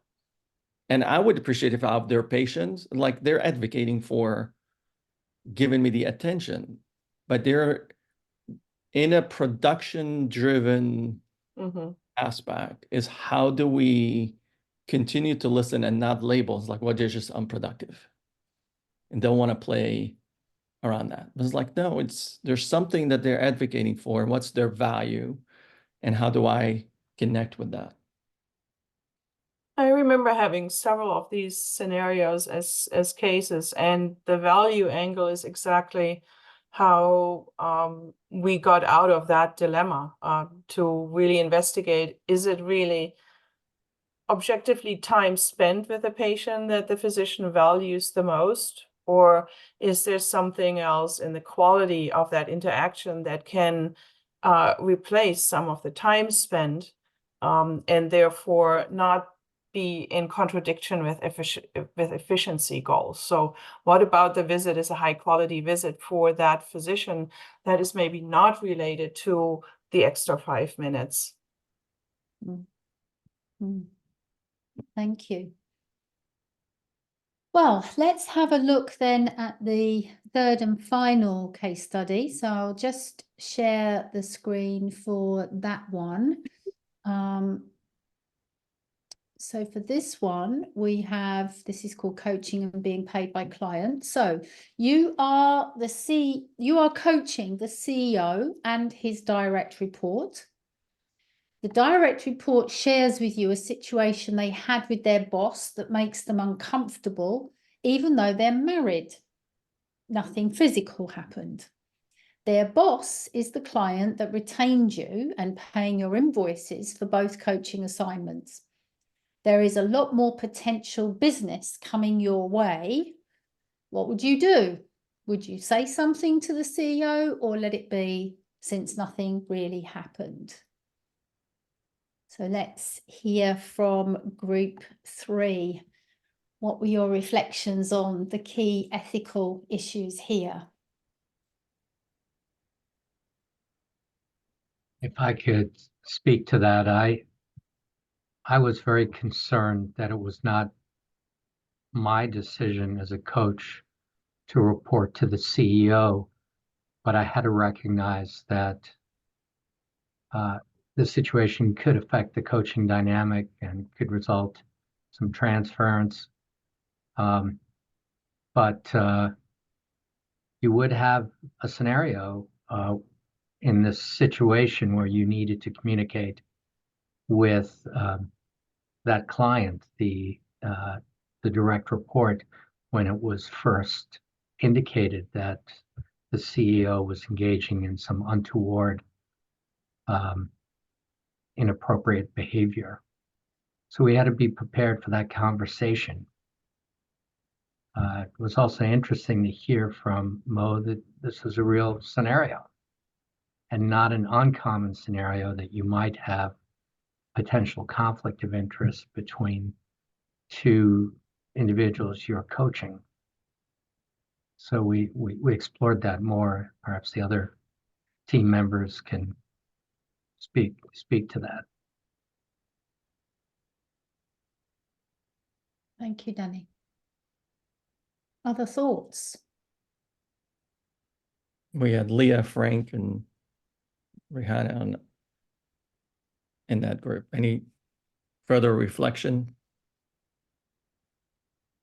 I mean, I think we had a good conversation about trying to keep those two relationships, what's being shared with them, separate as much as possible. So understanding our own biases around what we're hearing and how that transfers to the other client, understanding, like Danny said, transference, like what do we bring that then will impact that other relationship based on what we learn, and can we compartmentalize that? This doesn't sound like a mandatory reporting situation. So without the client's explicit permission, we don't share that obviously with the other clients. So there's just a lot there to kind of untangle and keep separate. If we feel like we can do that, then we can continue to work with both clients, but know what else the other group had to add there. For me, this was another one of those times where I want to jump in and fix, and recognizing I gotta step back and empower the client, speaking first to the client who was feeling uncomfortable with some of the actions of their boss, and find ways to empower them to own the space and own what actions and conversations were going to occur subsequent to that. So that was one of the reminders, and learning how I need to apply that to my own coaching moving forward. And then I thought our conversation was helpful for me also in coming around the idea that the CEO, who presumably was acting inappropriately, much like our previous conversation, we don't want to label them as a creep right out of the box that can't be redeemed, and that it does give the opportunity for exploring communication, conversation, interactions with that individual while still maintaining the confidentiality of the first conversation. But there's still opportunity there if approached with the right level of confidentiality and emotional intelligence.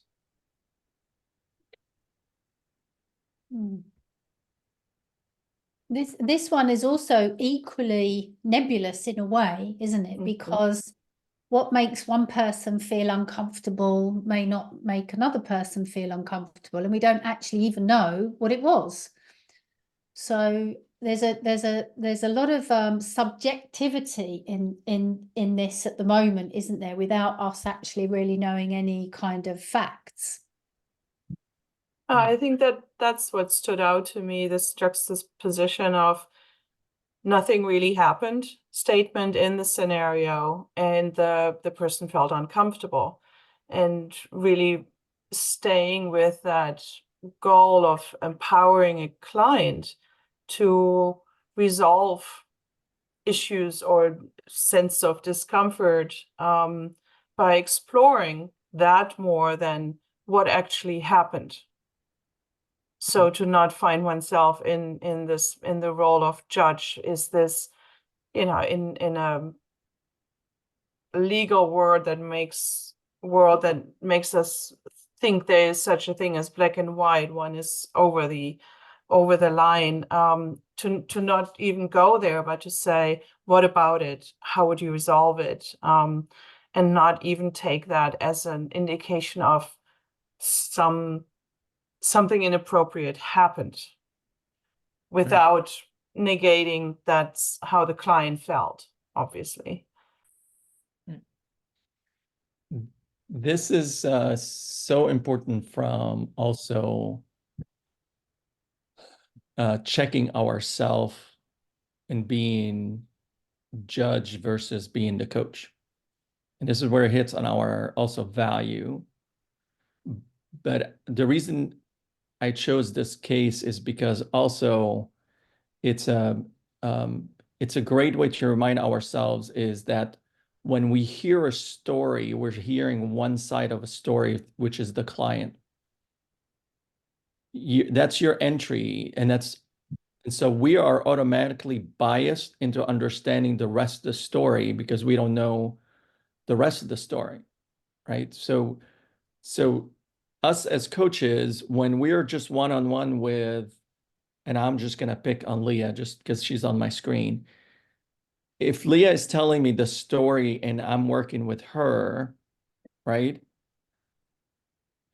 I'm just getting Leah's view of that glasses of the world and the situation that describes and the people that she works with and the bosses that she had. I mean, that's my view because I don't know any other thing of the view. So for us as coaches, we have to remember that there's more to a story than just what the client is saying.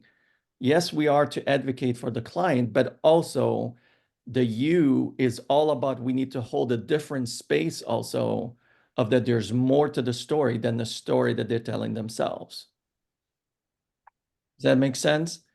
And then that's when then it's hard to separate ourselves as the human being with values and ethics into that, because it's very easy for me to just jump to Leah's rescue and say, oh my God, in right? Now, here, the rest of the story is if I'm also coaching the CEO and I already know the CEO, and then now I can judge, or if not to judge, but it's like, that does not sound like this person will do that. So I wonder if they're also unaware of that, how their behavior is landing with other people on their direct report. That's now work through that versus I can immediately judge and say, oh my God, this CEO is terrible. I need to go and dump this CEO and go somewhere else, right? See how easy it is to just fall into it versus, oh, wait a minute, what else? Where's the rest of the story? And then being able to kind of think through that. So just remember that it's every time you are hearing a story from your client, it's not the whole story. And our role is to hold that U shape, always that there's more to it. And the more curious you are, the better. Rena is a master at this. She always not accept face value of a story. It's like, what else is behind the rest of the story, right? And so, you know, just keep that in mind as we work through and you work with the client is what else is out there, what else is there, and kind of complete the cycle. Mo, yes. Can I challenge you for a second? Yes, please. We could make this scenario, you know, reported inappropriate behavior with the CEO. We could also make it, my boss isn't nice to me. We don't have to make it only harassment, but I'm curious if you for 2 seconds could go with that, because I like the idea that this is just their story. Yes. But then, you know, let's say you were the client in this situation. I'd say, Mo, you know, what do you think was inappropriate about the behavior? Or what do you think the other person might be saying? I mean, it feels hard as the coach to, one, I'm not going to get the other person's perspective from you. Two, that feels like I'm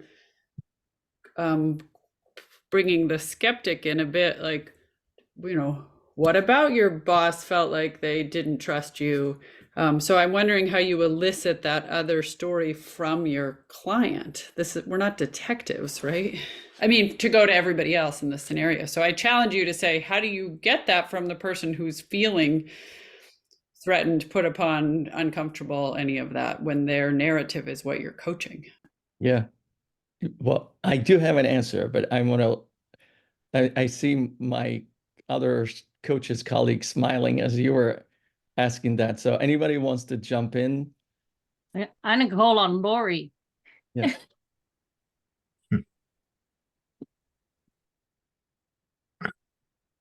I would get curious around maybe even how they're experiencing other people's reactions to them, or just, I would just get curious. I would probably ask some more questions. Of the And client.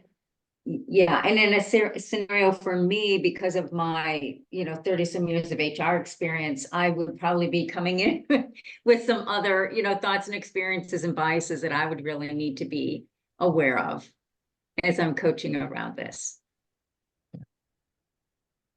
And I'll add too, up front, I would want to say to the client something like, so I'd like to have you talk through this more, but I want you to know up front, I'm not trying to put you on the spot, take you where you don't want to go, and I'm not accusing you of having a false view of this. I just want to be curious. Sometimes if I don't know them well and I'm early in the relationship, I like just to state my intention and give them permission in the process. That might be helpful. Yeah.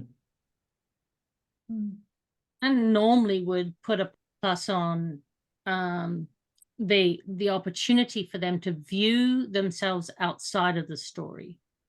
If they can view themselves from, even just a couple of levels up, what can you see happening? What do you see is your reaction in this? What do you see as their reaction? What are you reading into this? And what are you making sense of? And then even getting them to the point of, sort of thinking about what it is that they are carrying with them that perhaps they don't need to be carrying anymore. And when this might have come up for them. So really, sort of for me, it's about challenging a little bit of that story in the way that I do it through process. So getting them to distance themselves outside of that.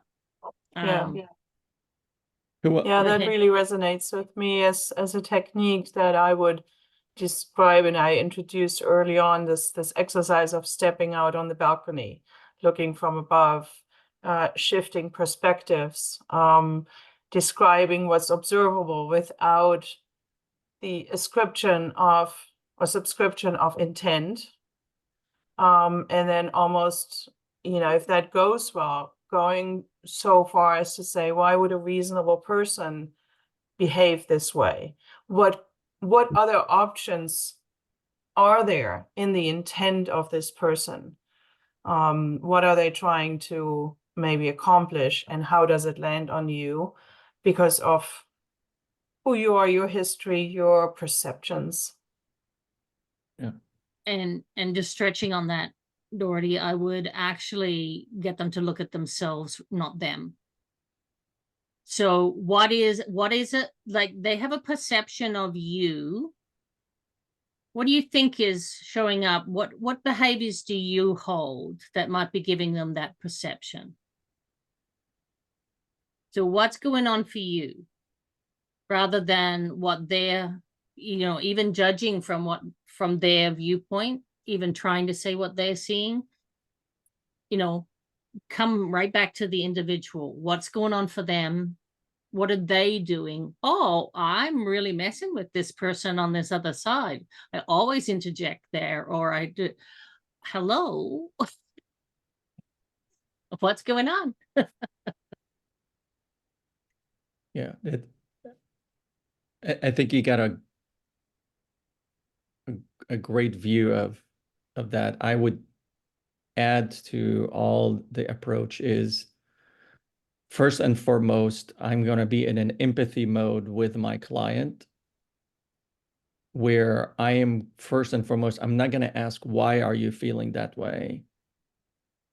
But I want to know, what is the situation? So to get, again, we go back to the you, right? I need to just situate and understand the situation before then I humanize and I really understand, why is that triggering in that way, right?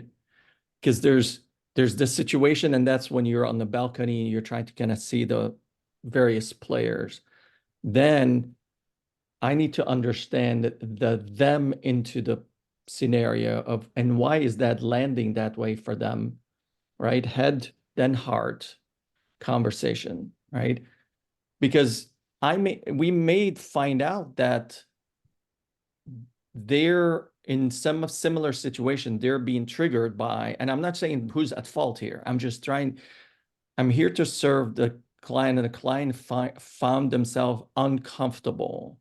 And I just need to go I need to situate, then humanize, and really understand that component. And then I need to explore, well, what's the rest of the story and what's going on.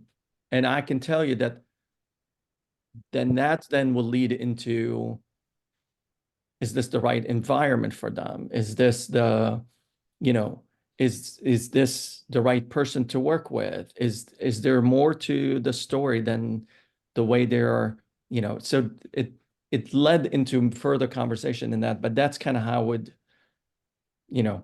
approach it, is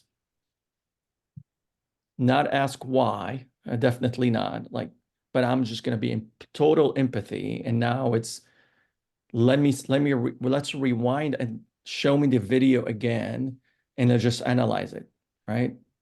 And then, because there's more to it than what that does.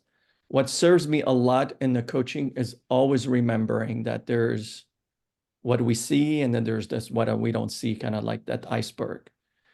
There's things we see, and then there are things we don't see. And where's my client readiness to share with me what is it and that's where a lot of people, after they work with us for a while, they say this is therapy, not coaching, because it's like we start unpacking some of those things. And that's where we just have to be careful. And that's why I don't want you to lose who you are and what you have, because you're great at diagnosis and empathy and relating to the patients. And this is the same aspect, but now relating to your client. Long-winded answer, Galen. Did we answer your question? I put it in the chat. I think you all are skilled, but I also think you're brave. If I came to you, you said, Mo, you said, what's on your mind? And I said, I think my boss is harassing me. Yeah. You'd say, and you say, well, let's explore that. Let's be sure that that's really what's happening. To me, that's, that is a big topic to jump into, and as opposed to how are we going to approach that? What are so I think there's great skill in navigating that with empathy and how you get through it, as opposed, and not coming across as challenging are you sure you're being harassed? That's the worst of it, right? So I hear great skill from all of you, and that's a big leap to get there, as opposed to going with that as, what are the facts? I would say, oh, the boss is making you uncomfortable. Let's go with that as facts, but you're asking for a different story. But those are very good tips, stepping outside it, but that's big. The first thing is, one of the first things, Galen, is to ask the question is, how far do they want to explore it? Is it going to be because the formal or informal process, right, is going to be worse than they'll ever imagine? Yeah. Okay, when we step into the other side of it. So, and I've had situations that definitely supporting both sides of that story. And so these are important conversations, and you can't be. This one of the reasons why I got into coaching, Galen, was really because every time that these conversations would come up, the coaches would run the other way. They would run the other way, and they would say, oh, there's no, can't touch that. And being from human resources background as well, and Laurie will appreciate that, human resources didn't have the skill either.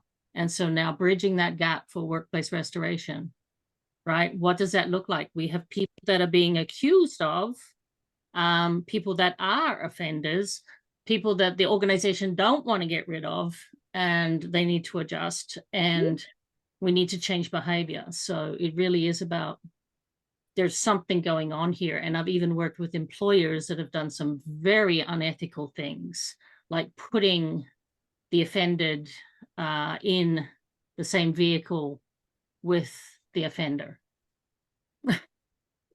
Right. So, and they become very difficult coaching conversations at the high levels, rather than just because they don't want a consultant coming in and telling them what they've done wrong. So it becomes a coached conversation.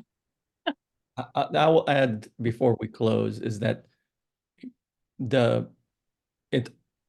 what we're not talking about is where is this conversation occurring in the engagement relationship. There's a completely different aspect if I have been working with the client for an extended period of time and I can go deeper into that versus if I'm in the beginning, it's going to be a completely different. So just kind of consider that as it is never an easy topic. It's just that my approach as a coach is going to be completely different if I already have the trust and I know my client versus I don't. And then that's where it varies with that. So, right, we're coming up to the hour and get a few more minutes. So Tracy, I hope we're doing fine. We're doing fine. The one thing I wanted to just add in on that last case was just the power of assumption at times and how that can steer us. Is I knew of a case once that was almost replicated for this case study, and the reality of the situation was that there was absolutely no harassment whatsoever, but the client was resentful of the CEO because they had been turned down previously for a role and decided to fabricate a story to put their boss's reputation into disrepute. And it nearly ruined their career because they took it to a place where, you know, it actually became a litigation and a grievance procedure. And it was only at the very end when the person actually admitted, with some testimony from some of their other colleagues, that actually they made the whole thing up. So, you know, this is the danger, isn't it, of assumption and of getting drawn one way or another. So this idea of the you place and for us to stay as objective as we can is really, really important. So thank you, everyone. I'm mindful that we're getting quite close. We've got about 15 minutes left before we check out, and it would be lovely, of course, to hear what some of your reflections are and your learning from today. But just to check in before we do that, if there's anything else that's really sitting with you that feels important to ask or share around this topic. I'm sure we could spend the rest of the whole day talking about ethics. But is there anything that you feel needs to be covered before we maybe move into sharing some insights and some learnings? I just wanted to say I thought this was one of the best sessions we've had. It's really remarkable.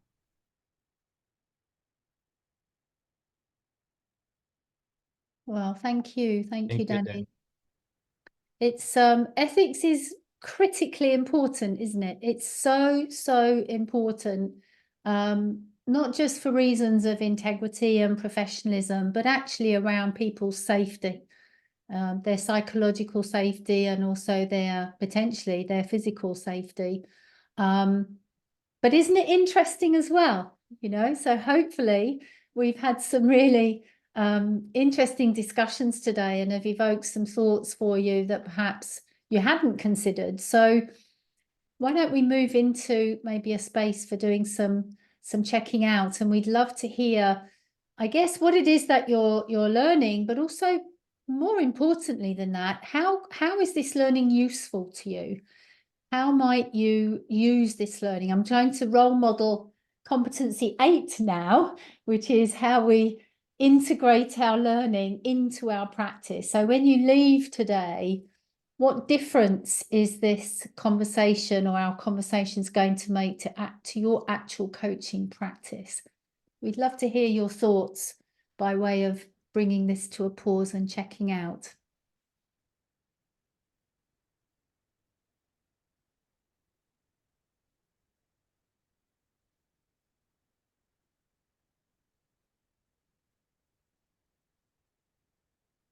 Elizabeth. For me, on a very practical side, I think my agreements, my contracting will be different after today. Thank you, Elizabeth. How so, Elizabeth? I'm curious. Well, more specific, and I'd still like to do a little bit more discovery around kind of practice and how all of that ties in. We talked a lot about physician practice.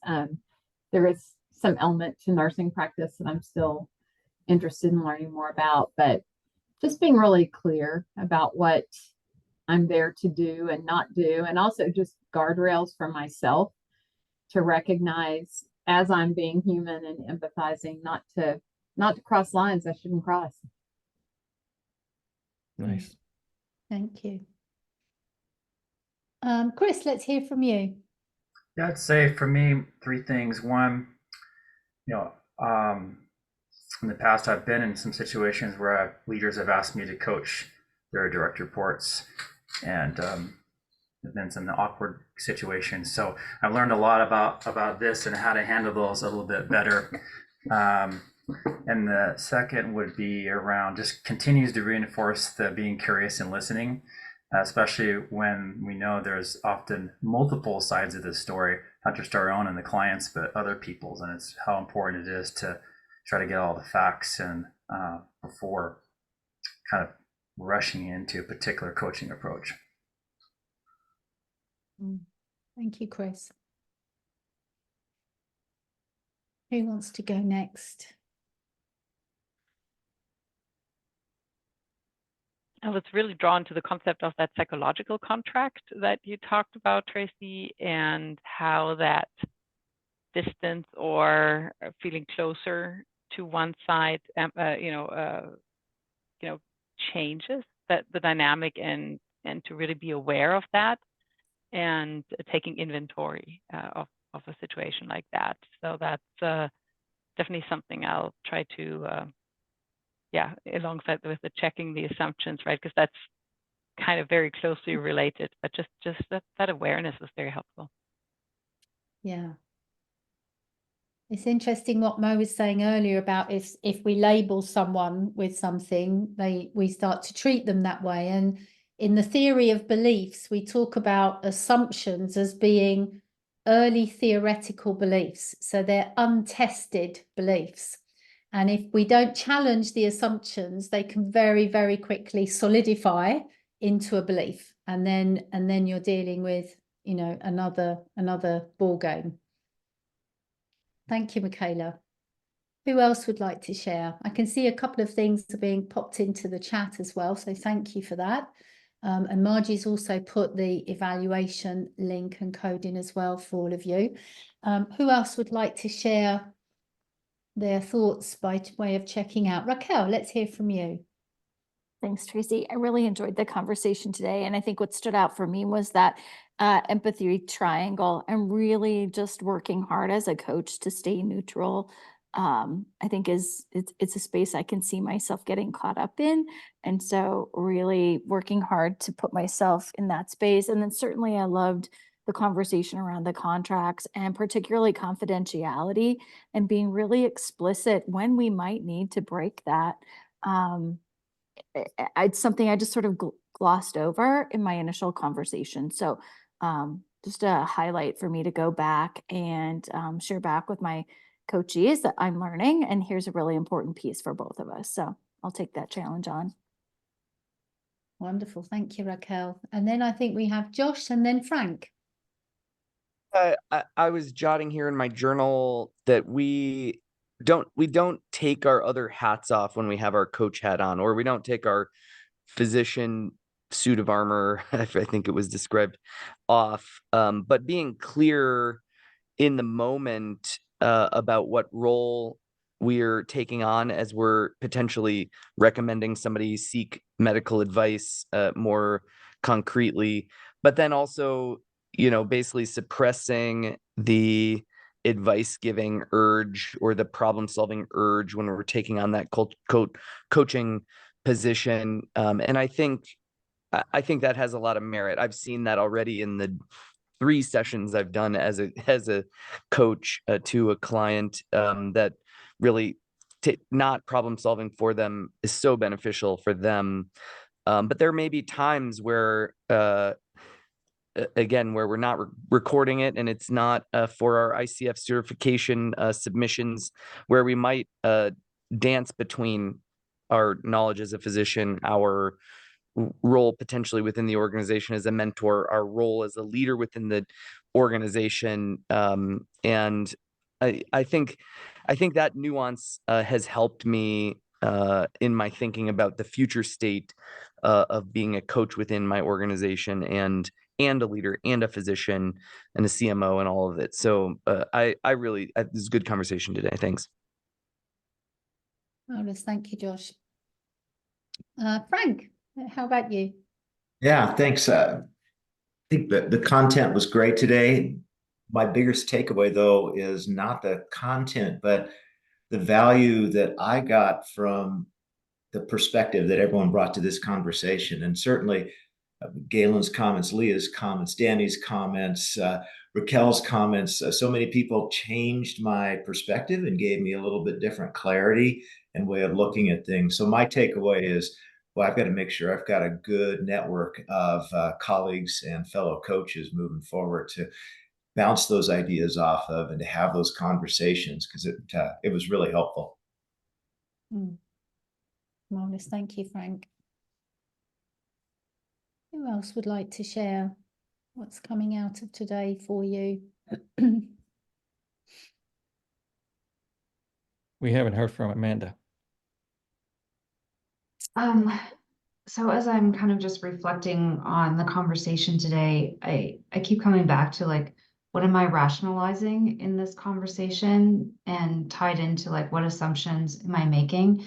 And then just this overall thought around who are we as a coach at all times, not just in front of the client, and really staying true in that integrity, especially as an internal coach and working with internal clients. So those are the things on my mind right now. Very nice. Thank you, Amanda. Leah, any thoughts? Anyone else? Leah, Galen, maybe? I am taking all of this in and agreeing with lots that has just been said, and then reminded that ethical issues, whether they're healthcare debates in the ICU of giving blood products not, or dealing with a family member who comes in from far away, we've all dealt with those for a long time, but in coaching, they're equally hard. What assumptions are you bringing? What perspective do you need to bring that you're not? What even is the dilemma? So I think nuanced is the word Josh used in the comments, and I think that's so true. I don't think you gave us the 10 steps to handling ethical dilemmas in coaching today. You gave us, these are hard, and we each bring different perspectives, and how can we have the client gain a perspective, and how can we ourselves, if we wear multiple hats and suits, how do we stay neutral? So I'm seeing the filtering of all of that and the inputs, and I really appreciate Danny's comment of the session itself, the way you've let it flow and evolve, because I do think we're learning from each other, not just words on a slide, which has been valuable and yet a small portion of what we really get out of this. Thank you, Galen. And I think, Leah, you were about to say something and I cut across you. I apologize. What would you like to share? No, it's because I flipped this up so I don't bump it, and then I start talking. Nobody can hear me, so I apologize. Just to add that I appreciated the real live scenarios to really kind of wrestle with these things, because it's easy to kind of say, here are the guidelines, and then to put them into practice is really sticky and very different. And I think what I had put in the chat for my checkout was just about taking away really solid agreements being so, so important. Checking my bias, staying curious, and trying to stay out of that solving mode that I think is so easy to try to jump into. Was just reinforced again today in a different lens. Thank you, Leah. Tracy, you probably don't need it. You've probably gotten the feedback, but I'll give it anyway, that as I saw the assignment for the chapter that we were to read, my heart dropped and I was like, oh no. And then I read the chapter and I did really enjoy it. It's very well done. So thank you for approaching the topic in a way that made it relevant and approachable and also interesting in a way that it could have gone the other way. So thank you. Well, thank you, Josh. Yeah, I think having done lots of sessions on ethics, to just have it very dry and boring would be just too painful for all of us, right? So so hopefully we've managed to enliven it a little bit, which I think you all have actually with your discussions and your perspectives. So I really, really appreciate it. I've had a lot of fun doing this with you today, and I really appreciate you being here, and of course to Mo and his team and the mentors who are here as well. You guys have got a great team of people working with you, so enjoy the rest of your course, and thank you for the work that you're doing. I mean, thank you anyway for the roles that you play in society and healthcare, but to add to the role of a coach is such an amazing ripple effect to be putting into the system. And boy, do we need it. So thank you so much for the work that you do and that you're going to do, and have a great rest of your course. And I hope our paths cross again another day. Thank you, Tracy. Thank Appreciate you. your Thank you.